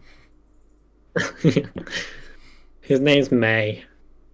No, it's RTG Game. stands for. Oh yeah. Wait, the implication there is that RT Game's name is Game. It I might think that's be. true. You don't know that. Oh no, the DM turned up. Did you know if the DM doesn't turn up within 15 minutes, we get to leave? I'm not sure that's how that works.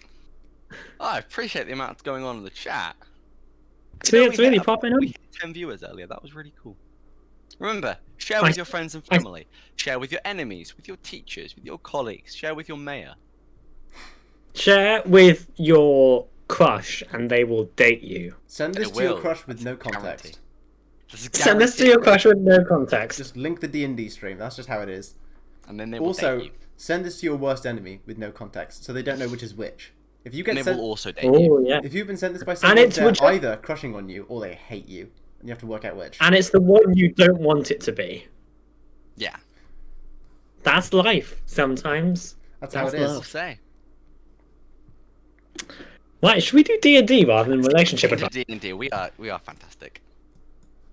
One more thanks to the chat, actually. I want to say a quick thanks to the chat. Thank you for Yeah. joining us in this journey. This is a beautiful journey. This is us learning what the hell D&D is, even though most of us have played for over 2 years now. I think all of us have played for over 2 years at this point, haven't we? Yeah. Yeah, longer than we've that. all played. The two of us, I mean, we played together for the first time in, what, year 8? Oh dear. Year 8, yeah. So, 5 I've been years playing ago. for 7. Yeah, I've been playing for like 7 years probably total, because I actually like first games a while ago, year 7. So. Yeah, it's been a long time. Oh And we're dear. still bad. We still don't know what we're doing. And I Yeah, still don't know what like ritual casting is. Bam, adjusting my Have lighting any, so that I'm not have any of glowing. us ever run Thieves' Tools correctly? No. Yes.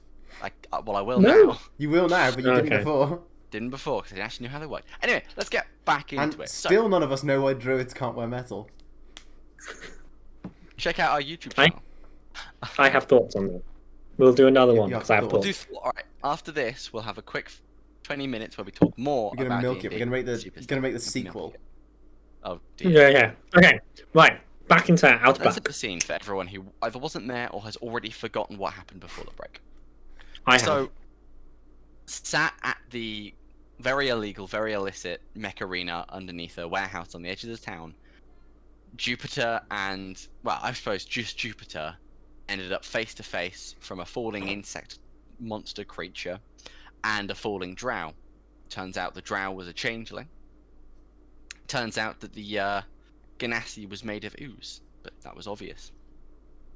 Following the route home, Jupiter found out that his house was on fire, and most of his family had been transported to the capital of Lehmanspell, Caleb's Rest, whereas his grandmother Brooks had been chosen to stay behind to deal with a handful more problems. Now, given the problem that they need to get away, and they need to get to the capital, we find our heroes in the back alleys, trying to decide what illegal stuff to do next, as they start on their path to heroship. We haven't done anything illegal yet. That's not true. You We did opened in a mech haven't. fight. I fell into a mech fight. you That's charmed not the illegal. I guard. didn't go in. You charmed the I guard. did charm That's the guard. definitely Charm the guard. illegal. Enchantment magic is But- illegal. It was to avoid more crime. Yeah, but Because if I didn't charm it him, was I would have had to illegal. kill him. And it's pretty illegal. Okay. I have done crime. I take that back. So, we're still in the back alley, and I told Jupiter to take me to one of his friends' ship for us. Jupiter, do you think you'd have friends in the underground, or do you think you'd have contacts? Probably not friends. Yeah. Do you think you have a couple of contacts? I reckon. I'm trying to think who you would know. I think you would know two names. I think you probably have met both of these people before a couple of times, most likely again in mech arenas. These are the kind of people that get the parts and the stuff for the parts, because, you know, things like bringing missiles in is normally quite illegal. You would know two names. You would know Ray, literally just called Ray, which is you, and I think the rest of anyone who is anyone would know Ray, and would know Ray is not his real name. Nice. And you would also know Marceline the Rocket Queen. That's sick. As Jupiter's done quite a few bets, I think Jupiter has bet in the favor of Marceline the Rocket Queen. Marceline is the kind of person that straps a mech full of missiles. Tiny little micro ones, big ones, and pretty much always wins her fights. You know both of these people to also do part-time smuggling. So the question is, which one would you like to head to? Surely the one who is armed with lots and lots of rockets is the way to go. Yeah, I'm gonna let Jupiter lead me on this one. I'm actually kind of scared that you're going for this, for sure. That's not a good sign.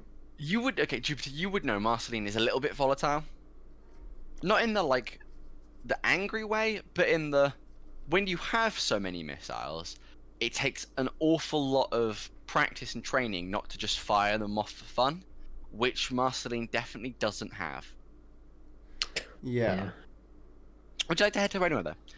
You would know roughly where she would be. You Yeah. would know that she would be around the dockyard. Most likely.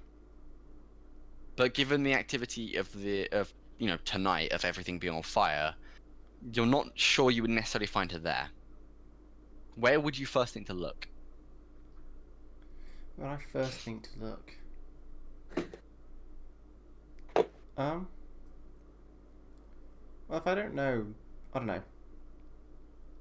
You don't know. Well, that's useful. In the surrounding area. What, surrounding to the docks, or just surrounding you? Surrounding the docks, surely. You know there's one hell of a scummy tavern. It'd be There very, has to be. Yeah. It'd be very Actually, weird if it was scummy around tavern. my house. I mean, there'd be loot from the workshop. If she was looting my house, I would actually fight her to the death. So you guys want to head towards the tavern? It'll be a 20-minute walk or so. Okay, we can do that. Yeah. You will be traipsing through a lot of the town. Do you want to take the back alleys, or would you rather take the main roads? Main road's gonna be faster, right? Yeah, I definitely. feel will like be time is faster. of the essence here. Time's of the essence, but the more guards I charm, the more the rumor of someone going around charming forget who they are Yeah. is gonna get out. So I want to avoid that as far as possible. You won't you won't be in trouble for being a drow. No, but yeah, main streets. So you take what If I'm- 20-minute fairly fast walk.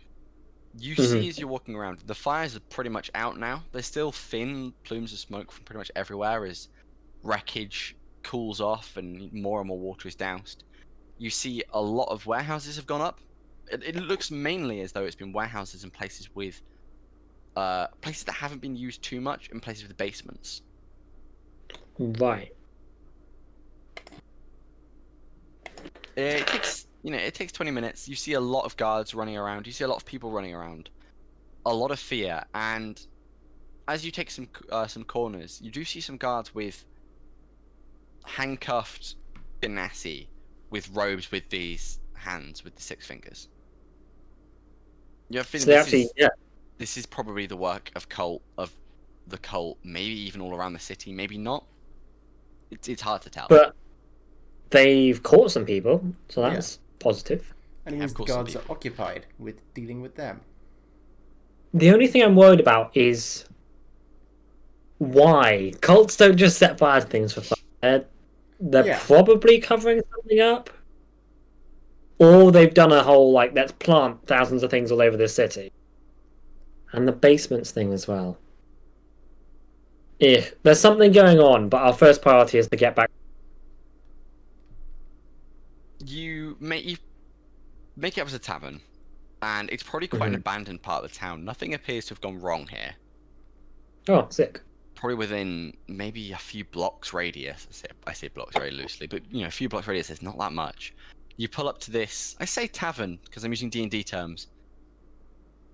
It's kind of more of a club. Okay. It's kind of like a Spoons on a Saturday night.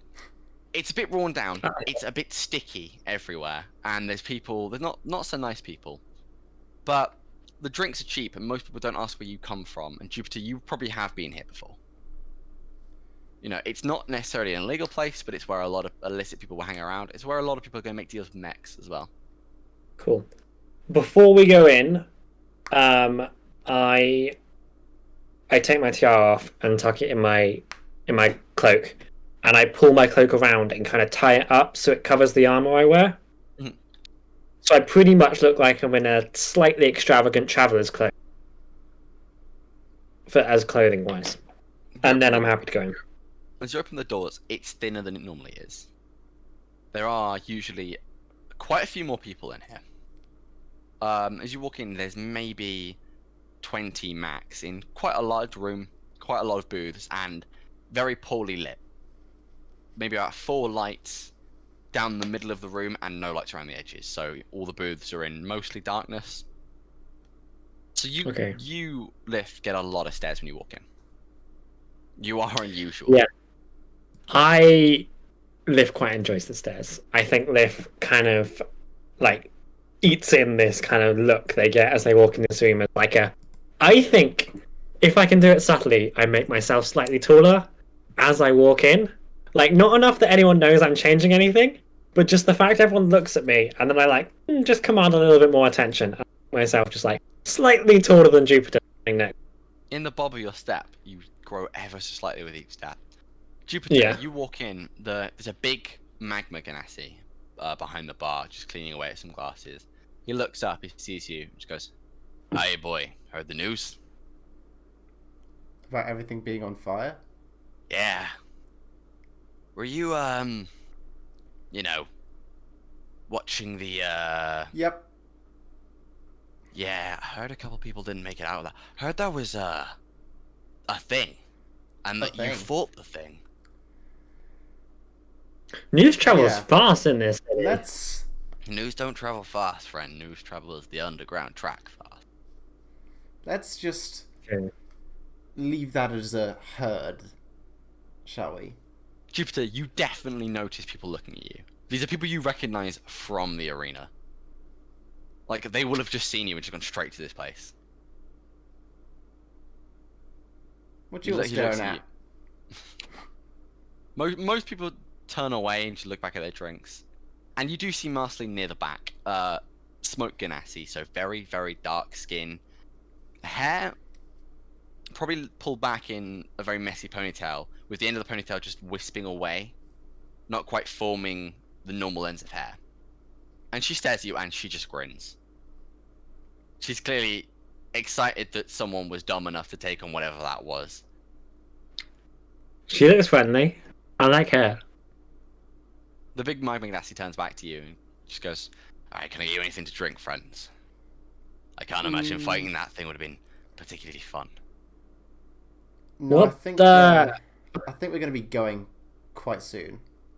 Speak for yourself. What do people drink round here?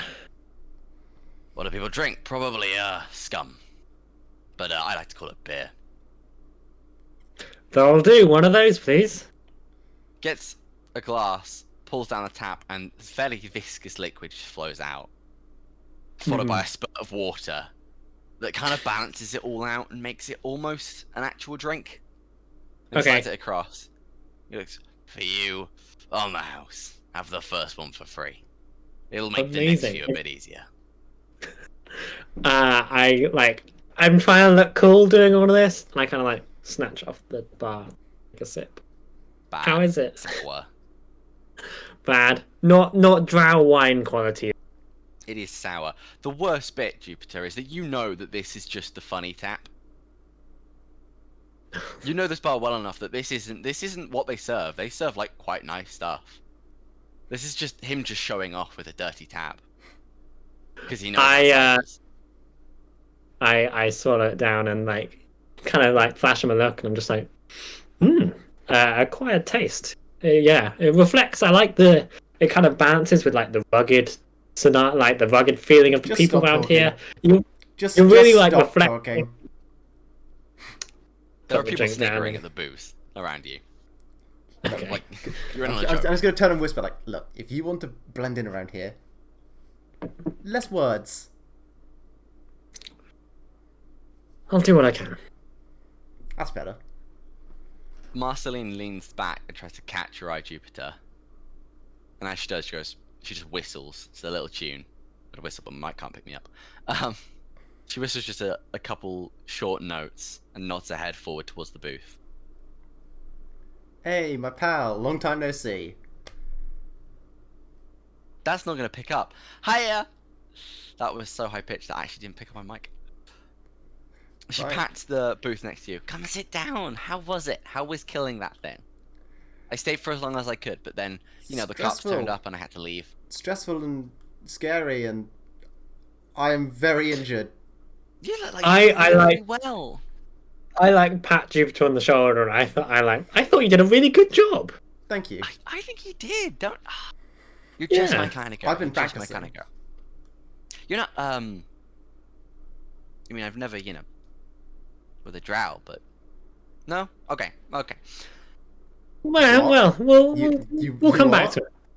Nothing, darling, nothing. So I wink at her, and then No, I'm like, no. back on with business.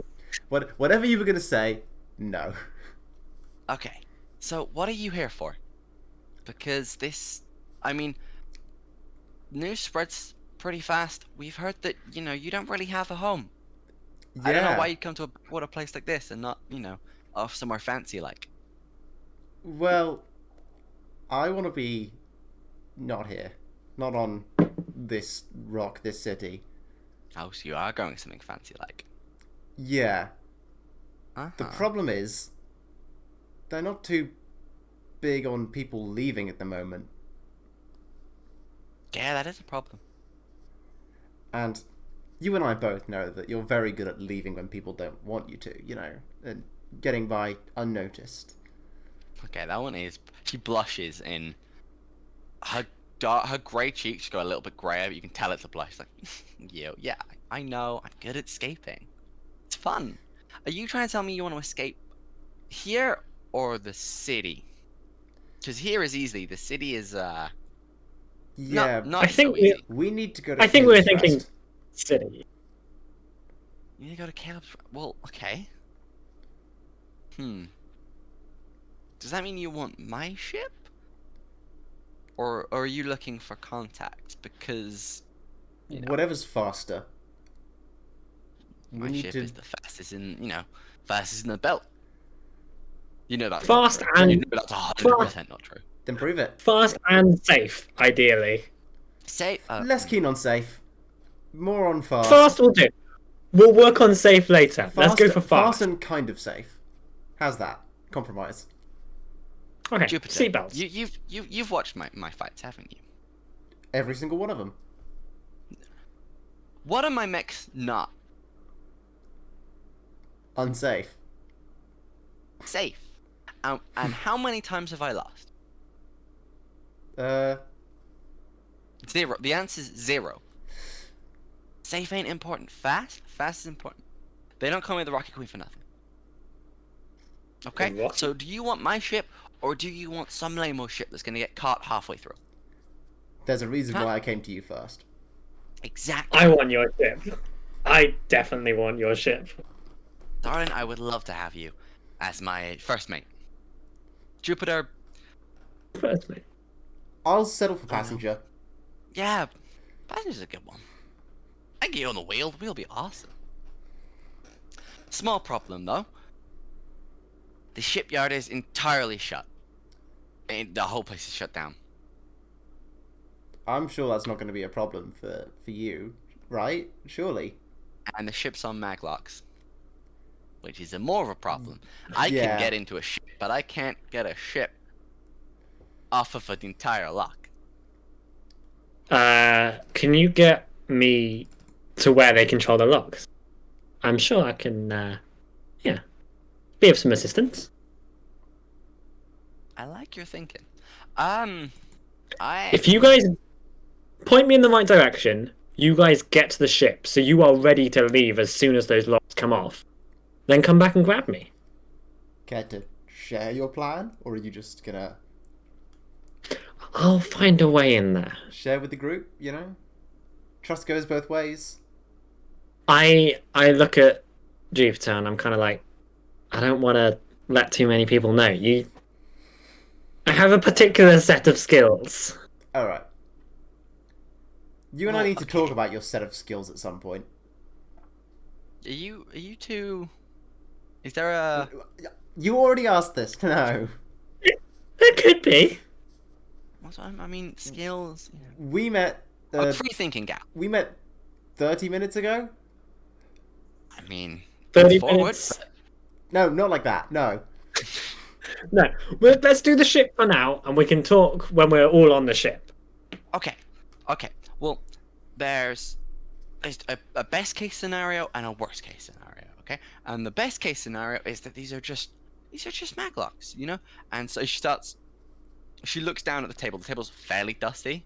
She uses a finger and starts almost drawing out a map with her finger. And as she draws it out, it leaves a little bit of smoky residue that just stays. Cool. As if it's like a charcoal drawing, but the charcoal's ever so gently smoking out. She starts trying to draw the shipyard. It's like, alright, so here's my ship. Right at the end, obviously, get out fast. Which is one problem. She does a couple of X's. Guard here, and there's normally a guard here. Okay? I know his son.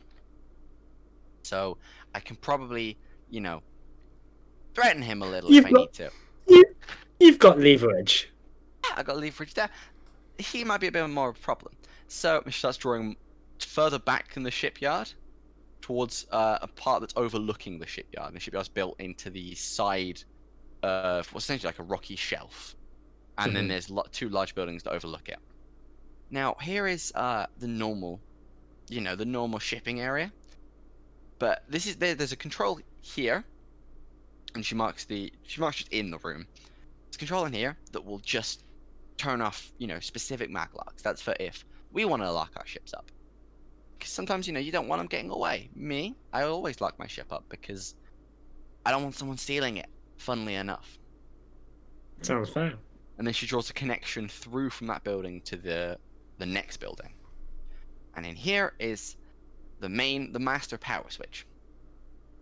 Because if it turns out that it's not the maglock that, it's not personal maglocks and it's an actual entire facility wide, you're going to have to trip the power. I say we go straight for the power. Why waste our time with that? Let's just go straight for the power. Get that off. You're off. That's where there's going to be more of a problem because there's more people in here. And more importantly, either you two go together or he comes with me, but at some point we've all got to meet on the ship because I can't just put a ship up onto the side. That'll be seen. We need to basically disengage the power and then be in my ship and then drop under the city if we can. You got anywhere to stay for a night? There's a glint in her eye, and then she realizes what you mean.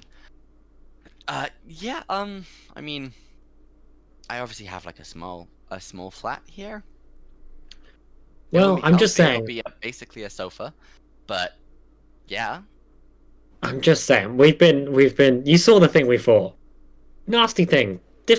Teeth. It's got teeth. We could do with a sleep before we try this. And I was just thinking, maybe we got to go back there, make the plan. I know people around here. They're usually cool, but there's some listening ears. Is all I'm thinking. Yeah, we could do that. as a side note, because this isn't going to be super duper easy, I would like a little bit of, up front. I'm not trying to be rude, but I know Jupiter has won a decent amount, and I'm sure you have a little bit as well. So I do need some money to get this all going, and then a little bit more at the other end. I think the a little bit more at the other end sounds fair. I think once you get us to Chaos West, I think there will be compensation. And I just don't you need a think- bit up front because I ain't getting caught. I just don't think until we've got a plan, we haven't really worked out expenses and everything. Let's work out a plan and then talk money. Persuasion check, please. Okay. Persuasion. Yeah, 17. that will pass it. Persuasion is my She best looks skill. at you and like, okay, look, I'll cut you a deal, but only because you're pretty. All right, Thank you very much. well, you pay me when you get on board. On board, I get all the money. Yeah, I can easily get you to Oh. Caleb's Rest. It's just getting out of this shithole, really. Once we're in your ship and outside the bounds of this city, you can have your money. How do you feel about killing people? Well, to be avoided. There's plenty of other ways to incapacitate a guard. Do you want a couple of stun guns? Yes. I'll have a couple myself. Done. Okay, meet me. She gives you an address, Jupiter.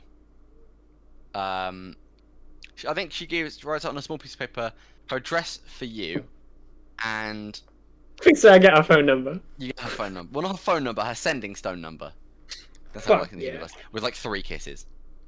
Nice. And she goes, "Call me if you need me for anything." From other background here. Give you a...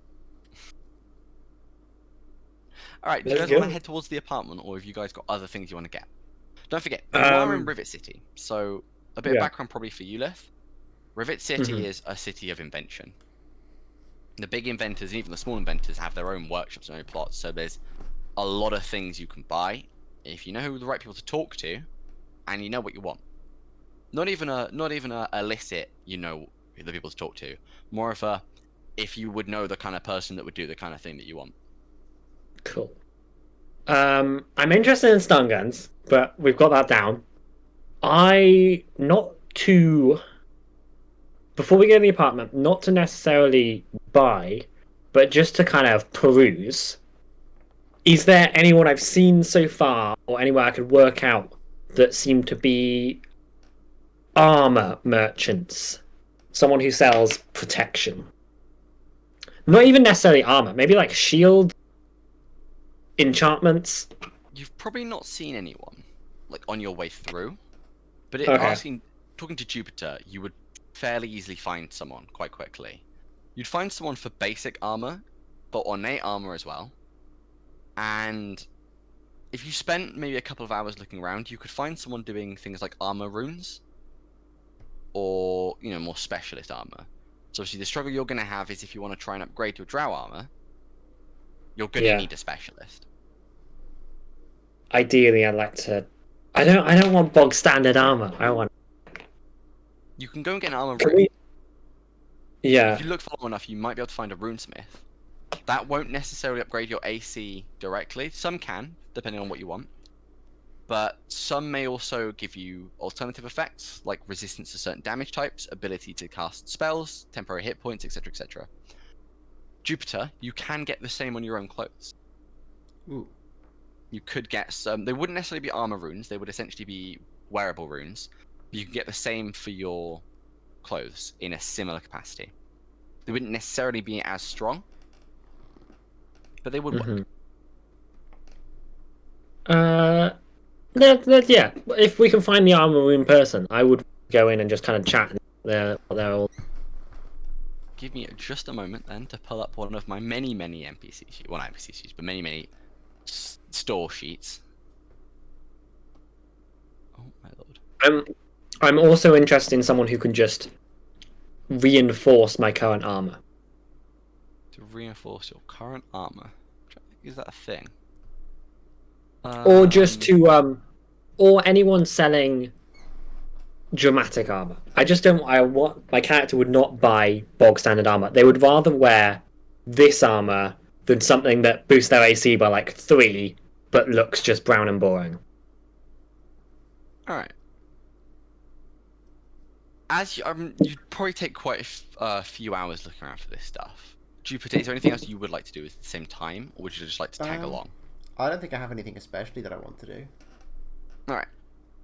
So you guys explore the city for a while. It takes a while to find what you want. There is someone selling very ornate armors, but these are these are for show. Like, these are definitely for show. It's like gold plated with fine red and purple silks laced around the sides and inlaid colored glass, but it's chiseled perfectly to look like gemstones. But there's also cool. maybe closer to where Jupiter used to live. Sorry, Jupiter. Would be someone who actually specializes in jewels. So these would be Athenium jewels, and most likely Jupiter, you would probably know of them through your father. They are actually dwarf. It would be a mountain. Okay. They would be a mountain dwarf, which is rare, and you more commonly see them with the elves. But you know them as a master of carving Athenium jewels. So Athenium is the very powerful crystal resource that most of the world runs off at this point. Although I would say more Layman's Belt than the Elven Spires. The Spires have use their own magic and don't use as much technology anymore. Well, yet, really. You will probably know, though, from some of your studies, both of you, that Athenium can be carved into prisms. And basically, if you cast a prism with the right color onto another correctly cut Athenium gem, it can change its color. And it can change the kind of magical effect that comes from it. Athenium basically being solidified raw magic. So you can go to this guy, but it would be very expensive for even some basic things. Yeah. We're not really in the position of having loads of money yet. Try and bargain. What's like actual things is he offering? Do you want to approach him? Because it would be less of that he's got things just in front and more commissioned stuff. Like, you need to ask for stuff because it does take a lot of work. I just like round the corner from the shop, make myself look as wealthy as possible. I want him to tell me everything, even though I can't actually afford it.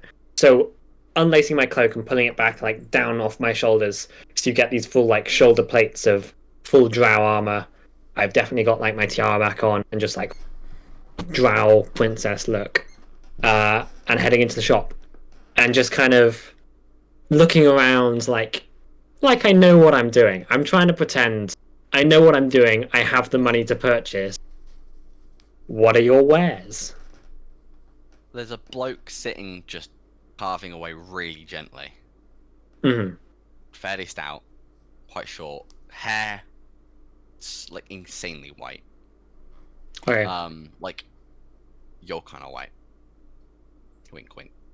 That's something the viewers don't actually know yet. Never mind. Insanely white, long beard, and those sort of extending monocles. One of those just squeezing in his eyes. He doesn't even look up. He doesn't even look up. It's like, all right, what can I make you? Well, you see, it's been a bit choppy around here lately. I assume you've heard the news. Just got me a little on edge. I haven't heard. I wonder if you had anything. Haven't heard any news? I haven't moved from this position all day. Right. Well, there's been some fires and some maybe terrorist activity. That's less often. But it's common around here, and so you understand me when I say this kind of it sets me on edge. I want to feel that security, so I've come to you to purchase security. What can you do to like? Yes, that's why I came to you. I don't want to hurt anyone else. Safe in myself. And I kind of gesture to this armor. I'm just like, what can you do for me? He finally looks up. And goes, brow, right? Yeah. If you still got your coat tied up. No, it's like down off my shoulders even, so you get like maximum. Yeah. What kind of protection? Protection from fire or backstabbing? Or Backstabbing would be like cool. something better, something invigorating? Invigorating sounds cool, but I'm more concerned with what you said something about backstabbing. I can make that stronger. Not much stronger, mind you, but somewhat stronger. Withstand, more attacks. And how much would that set me back? You see him doing a bit of maths in his head. Maybe 400 electrum. Interesting. Yeah. That was my first thing. I just wanted to get a sense of your business. But really, what I'm really here for is I'm a marketing consultant on the Elven Spires, and I really want to get the word from these businesses of Raymond's Belt, and like really get them out across more of these worlds, and even to the Elven Spires themselves. Get really people excited. And I like look at him for his name.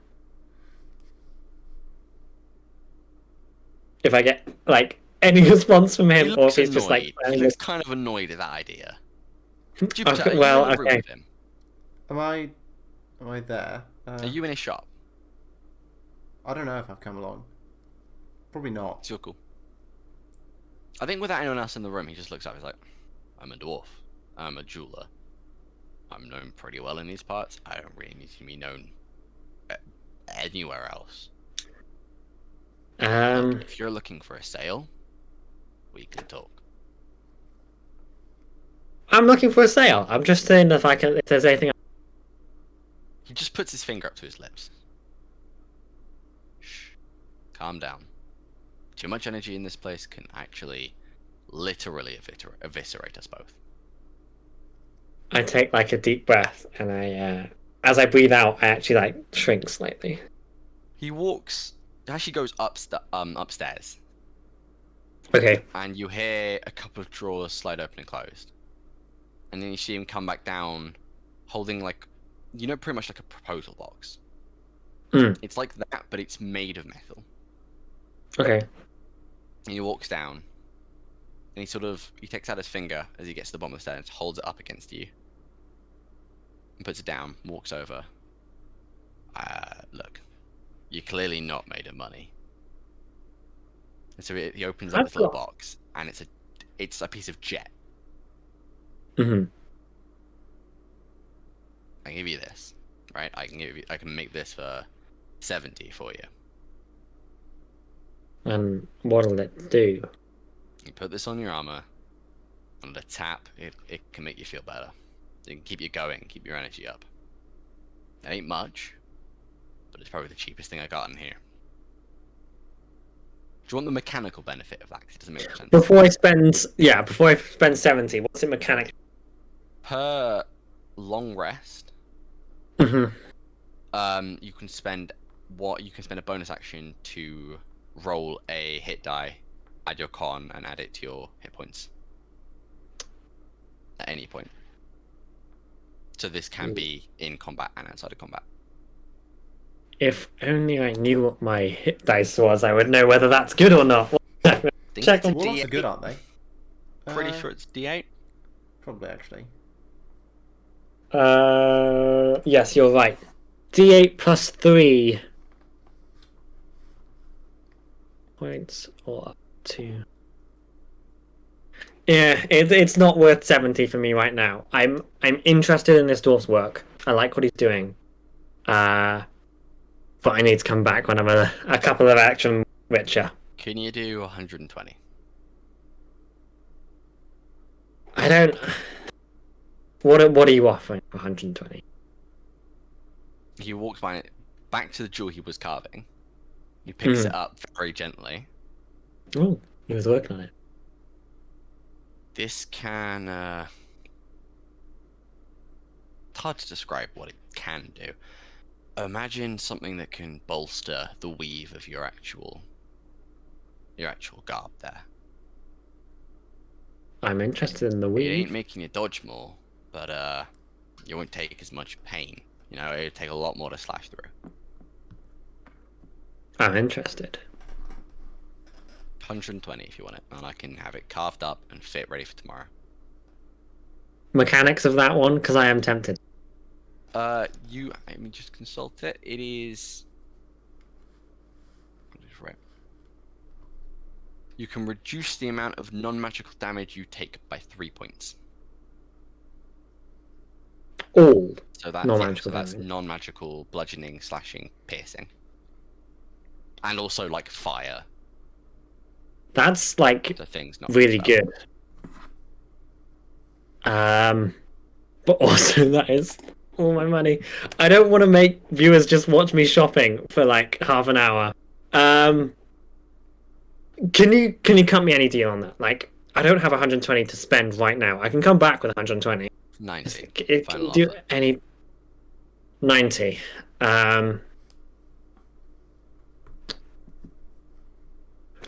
Do I want to be an asshole and charming? No, that's too much. 90, I'll do it.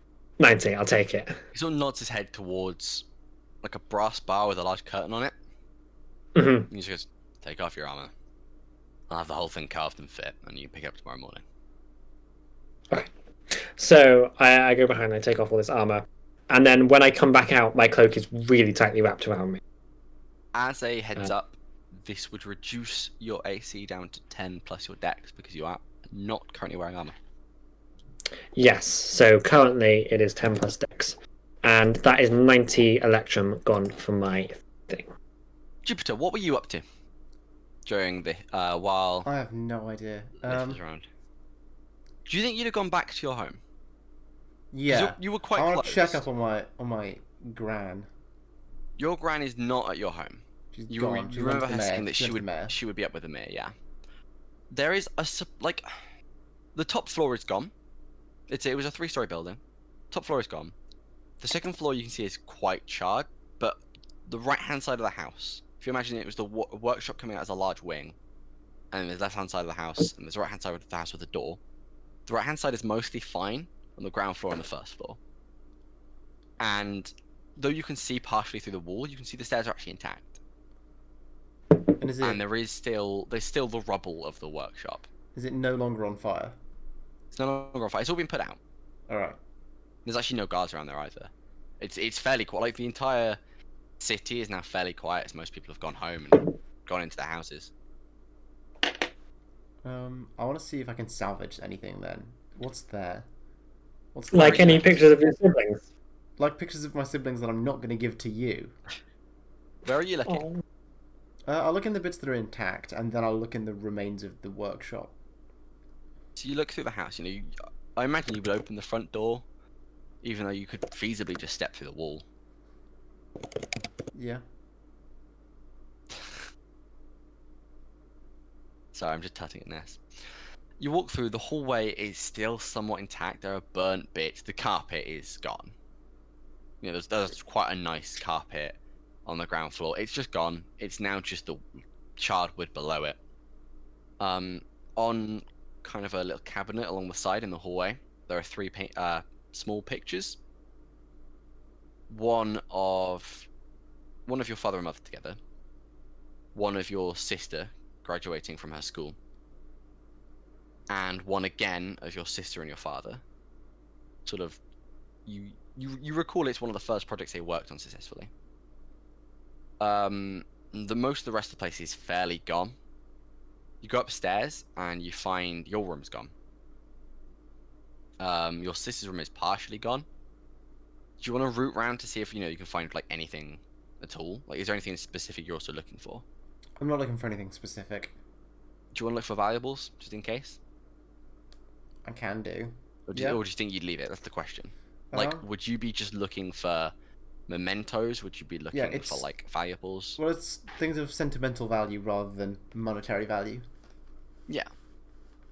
Is what I'm looking Then for. if that's the case, you would actually find a small picture. Well, actually, not small, like a fairly large desk picture in your sister's room of just you and her. But other than that, there's really not much left. You have a feeling when you look around, a lot of things were taken. Like, not like raided, but a lot of things have just been taken as if they're going to live somewhere else. Conspiracy? Ooh. Something's up with your family, dude. Conspiracy. I'm being left out of the conspiracy. Why can't I be a part of the Illuminati? The Six Do you wanna- Finger Illuminati. Do you want to look through the rest of the rubble? Yeah, Of the let's house look or through of the work the of workshop. the workshop? Let's look through the workshop. Can you give me an investigation roll? And also, can you tell me what Jupiter would look for? Are there any remaining inventions? I guess is one thing. Alright, give me an investigation. check. Investigation. 11. Ooh. How remarkably mediocre. You sift through. There's a lot of bits of metal that are pretty much like warped. Some of them are fused together from the heat. You sift through. You actually find your father's old workbench near the bottom of it, fairly intact, but most of the blueprints are burnt away. You've got like half of a blueprint. Well, not even half. Like maybe like the lower left-hand corner that shows just part of a large circular arc thing, maybe. You can barely be sure. It doesn't say anything. It's mostly burnt away. You sift through some more. You find tools. You find inventions that you would know of that have broken down. You notice that you can't find any of your sister's stuff. It's likely that actually that she's taken that with her. And you remember a large project that your father was working on, and that none of the bits seem to be there. Do I remember what it was? You were never really told. I don't imagine you'd take much interest in it either, would you? Like, would you talk to your father about what he's making? Maybe I would have asked once or twice. Most likely, if you'd asked, he would have said it. You know, he can't tell you. But you remember like a podium. You remember like the lower half of an arc, like sort of just a semicircle essentially, but no connection between the two. That's about it. It felt like a lot of what he was doing was like foundational work for something. As you're searching through there, you do find like a small case. A small, like, kind of like a leather briefcase, kind of not. You flick it open, it's still somehow intact. And there's a little bracer.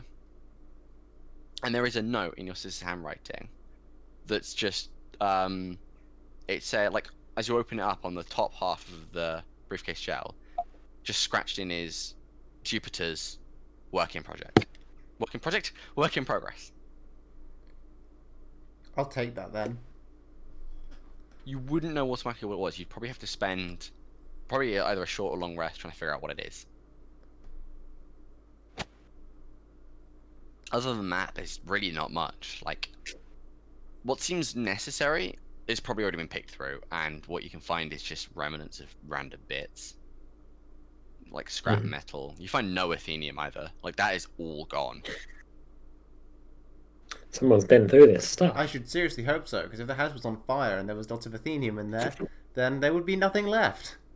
There really wouldn't be anything left. This is a probably easy city to set on fire with all the Athenium hanging around. That's fair. There's a reason why most of the mechs that the police use have large water tanks on the back. It is a city of inventions that don't always go as planned. Yeah. I think there's a common saying that Jupiter would know, because it was most likely coined by Jupiter's father. And it's that a misfire is better than no fire. And that's pretty much the motto of every city. Well, It's a good job that all of the inventors are water genasi. Huh? I said it's a good job that the inventors are all water genasi. Not all of them. They should stop making so many buildings out of wood. But yeah, I think probably finish sifting through everything by the time that Lyth came out of the rune carvers. What do you guys? And I think Lyth is ready to. What sort of time is it in the? Probably approaching like 5 p.m., 6 p.m. I don't want to do any more shopping. I have spent far too much of my remaining wealth in session 1.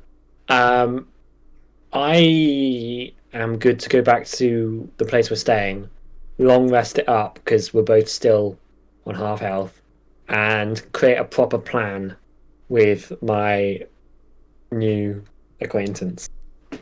Yeah. Jupiter, is there anything else either of you would like to do? I would make a note that you guys probably haven't eaten since breakfast.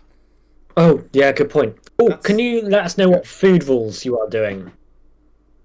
I'm currently campaign. deciding, but I'm leaning Okay. towards what's his name? I don't remember how to say it properly, but Griffglyph, I think. Yeah. That's basically What you is- have to eat twice a day, but it's something that I won't keep track of tightly until you're in areas where it's going to matter. Yeah. I'll just remind you. Yeah, I'm gonna turn it into a vote. So how do me and Jupiter find each other again? Does Jupiter come to the shop, or do I go to your house? You're cool. Wait, who do you think will be done first? We could always meet back at the kind of taverny place. That's a better idea. I imagine we would have met back at the tavern. And then when I get to see Jupiter again, I'm just like, what are the good places for food around here? You seem to know the town. Well, there are lots of places where you can eat food. It depends. How upmarket do we want to go? Something, somewhere where they've got better drinks than there. And I gesture back in the door of the tavern. Too common for you, Your Highness. Well, something nice. Jupiter, you know of like a bunch of different restaurants. It's really like, would Jupiter go right now? I mean, tell you what, how is Jupiter feeling? You know, you've had time to process everything that's happened. How do you think you're feeling right now? Just generally? Yeah, just generally. You've just dug through the rubble of the home that you grew up in. Yeah, but the things that I found there now just make me very curious. Because the evidence seems to indicate that this was a planned evacuation. At least to me. Is that what you're thinking? Yeah, well, people took enough things that you wouldn't have had time to pack that much if this had been an accident. Mm-hmm. And the fact that it seems to be linked to what happened in the rest of the city means that potentially whoever planned this caused a large-scale city fire in order to come up with an excuse to evacuate my family and left me behind. I suppose Jupiter really wouldn't know right now, would he? So, more than being sad, Jupiter is just confused. And when Jupiter's confused, what does he want to eat? Where does he go? Is it comfort food? Is Comfort it food. upmarket? Something that is warm and is covered in cheese. I know exactly the place. Ooh, When- it's cheese. One of the probably one of the places that you go the most for food, and it's probably a place that I imagine Granny Brooks would have taken you when you were younger as well. Introduced you to the place. Is run by fairies. Nice. Fairies are for the chat at home, and actually I think for you guys. Fairies are one of the races that came through on the Ark, and not many survived. And a lot of them took up home in River City because River City didn't have very good food for a while. So you know of it's almost a magitechnological diner, is how I'd like to say it. So it's a cross between steampunk and sushi bar. This is sick. Love this. Fine. You walk in and the whole place it's overgrown in a beautiful way. You know, there's like ivy wrapping up around a bunch of the stuff used for cooking. You can immediately smell food everywhere. Part of it is the real food, part of it is actually magical scents everywhere. So of fresh fruits in some areas, of like nice, really nice comfort food like pizzas and stuff in others. And you walk in, there's booths pretty much all around. And it's basically a track down around most of the place. And obviously in the middle, you can see loads of different glowing lights, which you know obviously with photo expression would be the fairies buzzing around and making different foods. The tennies. Are you doing tiny fairy stuff? Fairies are tiny, they are not small. I'm angry that the UA did that. Good. do you guys want to take? Is there like any particular position you want to take up? Do you want to try and get far back, or do you want to pretty much sit in front of the people cooking? I bet that Jupiter disagrees, but I know that Lyf wants. You cut out there. I have no idea which way you want to go. Oh, I bet that Jupiter disagrees, but I know that Lyf wants to go right Right at the front. Is that what you said? Okay. in the center. Did I cut out again? Should I turn my Keep cutting. sensitivity up? Yeah, turn the. I'll turn my We'll get you a snowball. That's what I got. better. I need a snowball. I need some camo. Hopefully that's better. Yeah, I Right. can hear you. It's because I was leaning back. Somewhere in the center is where Lyf wants to go. I'm fine wherever. You slide into the Cool. booths, and a tiny little ferry just buzzes over, pretty much over the top of the train. It's like, "Hello, what can we get you? Jupiter, do you want the regular? Yes. What is Jupiter's regular? What is Jupiter's modern regular? Big pizza fan, surely. Big pizza. And this tiny little ferry turns to us. It's like, what would you like? Just to say, while the fairy's attention was on Jupiter, Lyf has subtly been changing their appearance to look slightly more fey. They just like to match the mood of the room. Obviously, they can't change their size or anything, but they've got like their eyes are no longer red; they're more or less like green, and their ears are slightly more elongated. What's the best thing? What do you recommend? I want the full experience. The full experience or the biggest experience? Biggest. Are you sure? Jupiter will help me out. She just turns to the chef and goes, "Bring on the potato!" And there's a lot of commotion amongst the ferries. Like, it's not like there's a couple. There are probably 40 or 50. Nice. If you imagine kind of like the central area of a Yo Sushi, Yeah. that, except everything's tiny, so that you can fit even more people. Like, because there's a couple of layers. There's a couple of layers of like cookers and freezers and stuff, and a bunch of different stuff. And as you sit there, every sort of few minutes, there's a tiny little pixie in a little train that drives along the track down the center, carrying plates along the back of it. It just stops off with the right orders.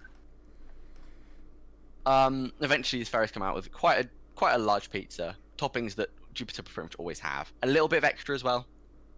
They can kind of tell that Jupiter's not feeling great.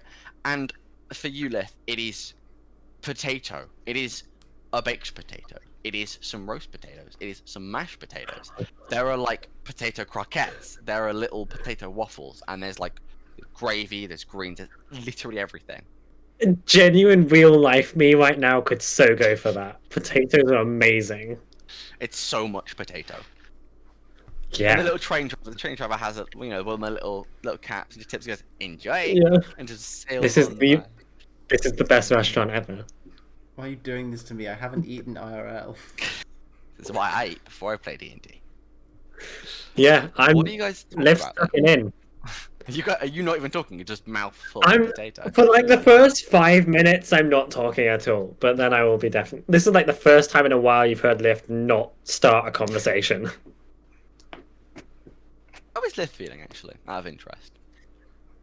Lyf is tricky. They weren't phased by fighting that big green monster thing. That's something they've been prepared for. They know that there's monsters around and they've been trained in combat and stuff. That wasn't the thing. It was finding Jupiter that I think has been the biggest thing. They whipped out that photo of who turned out to be Jupiter's dad on a whim. They didn't think they'd be recognized. So that revelation has got them very excited. And then they're kind of just... That's why they've been quite so hyper, because they're still running on that adrenaline. Escaping a burning building doesn't go away that quickly. So they're still running on that, and they just want to meet the next person, do the next thing, get to the next step. I think as soon as they stop moving, they will feel bad. But for now, while they're just doing the next step towards this person, they're doing all right. I imagine while there's a silence, you guys dig in. You guys will probably be incredibly hungry as well. Yeah. You sustained proper injury. You hear people around you talking, just like it's not even hush whispers. It's just normal conversation. It seems the city's kind of adjusted, kind of not. But you hear people mention, like, "Oh, did you see that thing with all the legs? With the legs, there was like, I saw this weird like kind of metallic snake thing." And there's all this conversation, and you kind of gather from just half listening, half eating. You gather that the thing that you thought, similar things popped up everywhere there was a fire. Mm-hmm. Except you don't hear like from every single spot. So you hear there was something pretty much everywhere. Okay. I got notes. You guys want to talk about anything? It's a bit of a heavy conversation to start over a meal. I think Jupiter gets to start the conversation this time. For the first time ever, Lyft is too absorbed in food. You guys genuinely could just sit and just eat. If Jupiter just eats, Lyft will start a conversation. But like for now, they are eating. What's the first question I want to ask? What is with you? Right now, you. No, I mean not literally with you, metaphorically. The weight of the world, isn't it? And I just like keep eating. Clearly not quite taking this seriously right now.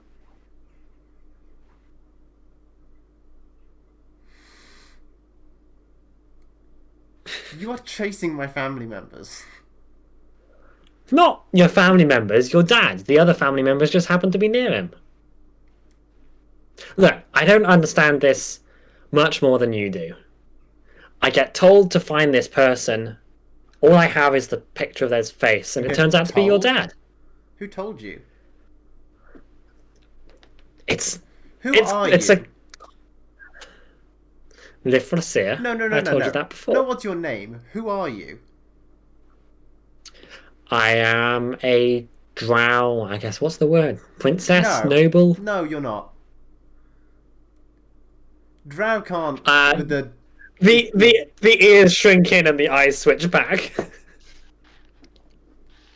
That's not a thing that Drow can do. What do you mean? Drow? What do you mean, what do I mean? No, I've had abilities since I was born. It's just when I'm out here I can actually use them.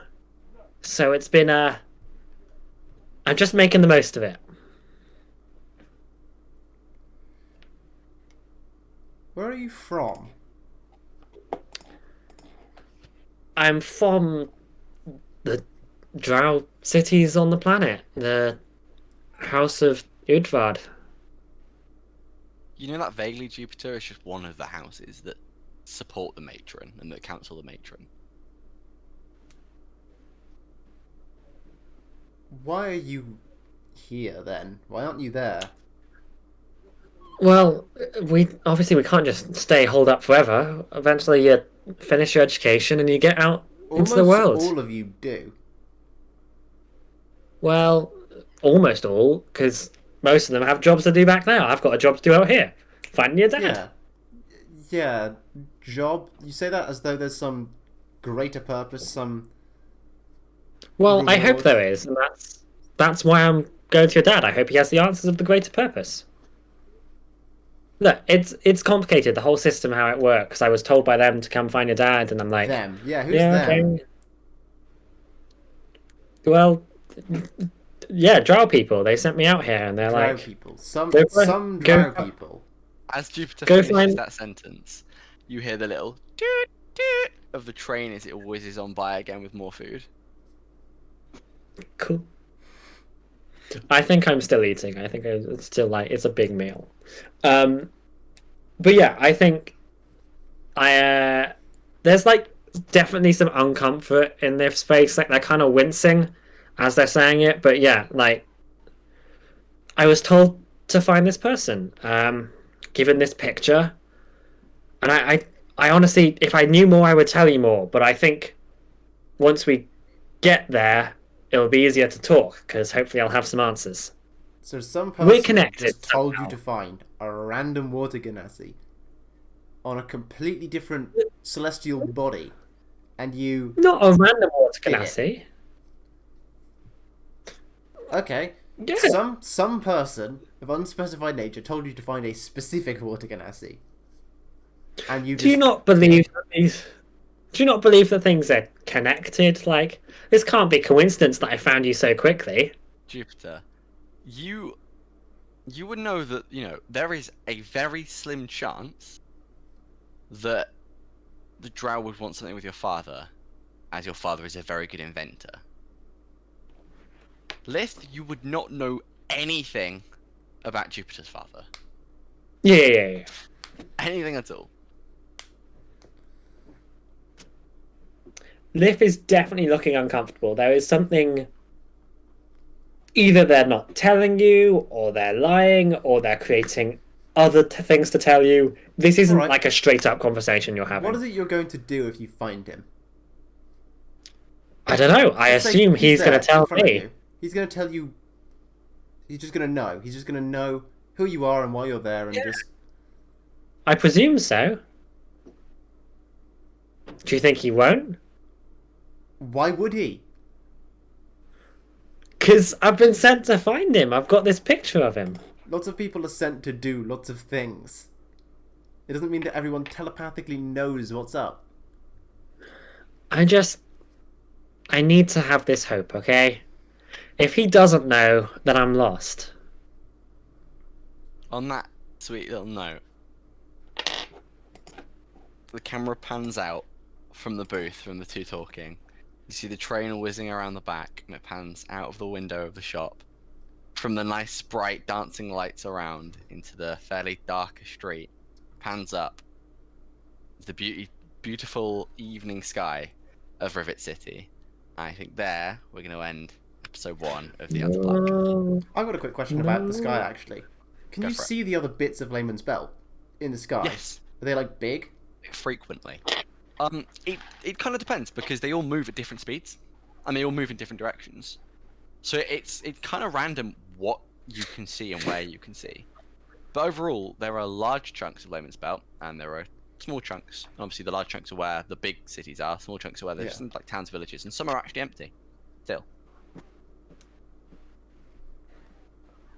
Yeah. Episode I 1. don't want to finish. Don't want to Of finish. the Outer Black. I got more stuff to say.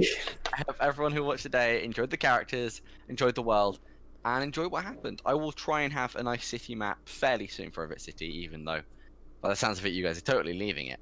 So, Yeah. Yep. maybe I have to be, penned away somewhere. Hope you guys enjoyed. Is it worth saying something now? I know we haven't technically discussed this, but I'm not around next Tuesday. Yes. Are we Next moving it Tuesday. forward or backwards? I Next Tuesday, we'll let everyone know on Twitter. say? Okay. We will either have a TTRPG discussion of some kind, or we may have another character coming in.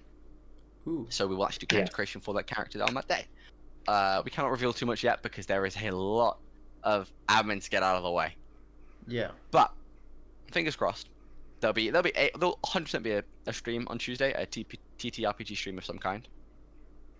And what it is, we'll let you know on Twitter, and I don't know. We have literally no other news broadcasting site. We'll let you know on Twitter, and it'll be in the Twitch schedule as well. There we go. Professional. Nice. Professional. Don't forget to follow our Twitter Professional. at Fluff and Fumble, Do that thing. Also follow our Definitely. Twitch, if you're not following.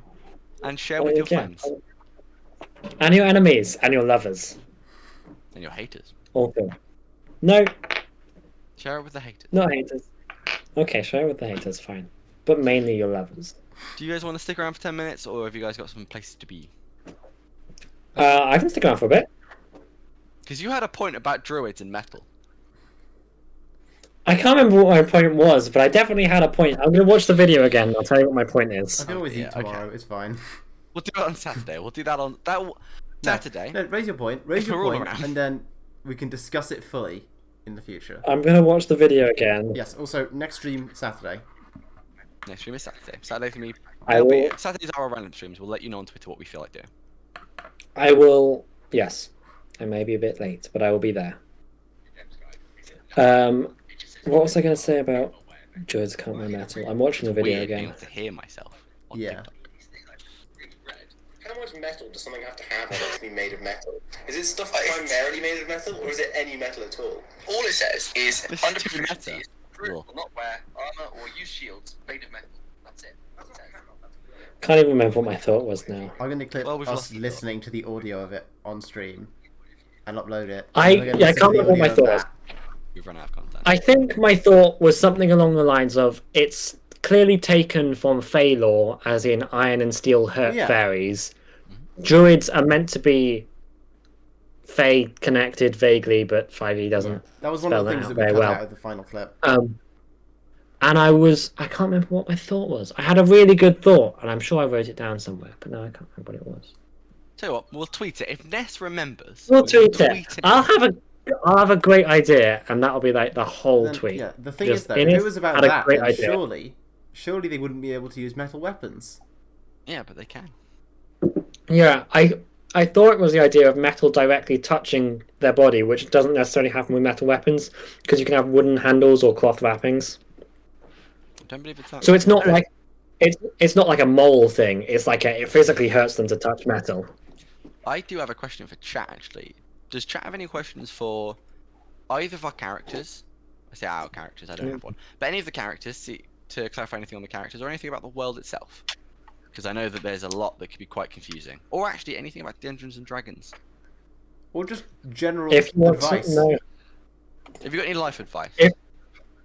if your question is, will my character be actively pursuing a relationship with the smoke ganassi, all I can say is watch the next episode.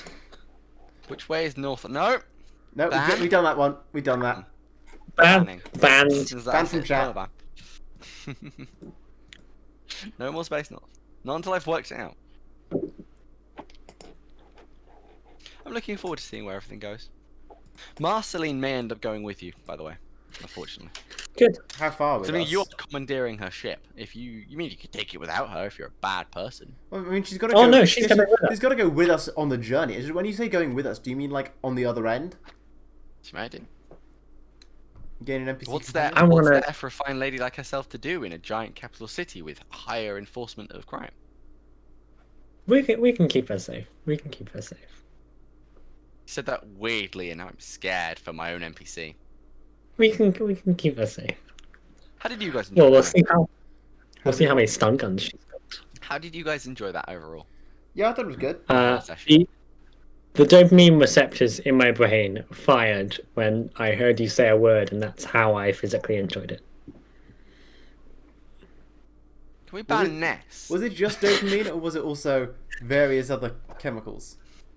No, my brain actually only has dopamine. It's really weird. No, that was very, very good. I liked it a lot. I liked the fairy restaurant. That made the whole thing. I like the world. I like my character. Did you That's guys the know whole that thing. I you like fought- You fought a CR5 monster. CR5. Was it actually CR5? That's CR5. Did you make it start out wounded? No. Oh. I mean, Ooh. when I created the creature, it was technically wounded, but I used a CR5 template, so it had max CR5 health for that kind of creature. I'm not going to reveal it because it will actually reveal a bit too much. Cool. I will also say that sadly, you couldn't abuse any of its weaknesses, which is a shame that we don't have Redlin in the party anymore. Yeah. Is it weak to radiant? Oh, so many things are weak to radiant. I love it. I think it was also weak to something else that you didn't use, which was a shame. If this character dies, I will just play Redlin. I hope you know that. No, Redlin's banned. Redlin's banned on my game. I never want Lyf to die. Lyf is my favourite character ever. Also, James, do remind me to actually fill out your concealed carry, because you did mention you had a concealed carry. Oh, Yeah. I haven't actually put that on your sheet yet. Actually. In fact, I could have used that for my I'm gonna opportunity guess. attack. Stun gun. What's your text, Don't Eric? opportunity attacks have to be melee, don't they? Do they? Yes. Alright. I could Unless just... you have something specific that allows pistol you. whip. Sorcerers can get a magic item that allows you to make a spell attack as an opportunity attack. Pistol whip. Theoretically could be. Yeah. It's an improvised weapons. It's 1d4, so it's more than your punch that also missed. Well, I'd like to think it was a kick, but... But also, Oh, yeah, I'll that's give you better. I'll give you a pocket knife as well. We'll give you I a got a little dagger, dagger. and you would carry around like a pocket knife, so you Alright. can show. I got a little drow dagger. Shall we finish it up? Drag it. Yeah, Because we're rambling a little bit. Yes. I'm going to do an outro before you cut. Okay? We You need the can't viewer cut. return. I'm going to cut right now. No, I'm not. Don't you? I'll let you do it this time. Last time I ended up Three, doing it before we two, did an one. outro. Right. Thank you very much, beautiful creatures of the interweb, for watching today's episode of Fluff and Fumble, and I hope you have a fantastic evening, morning, or afternoon, wherever or whenever you are. Thank you very much, and goodbye. Bye. You done? I'm done. Sure? Got it.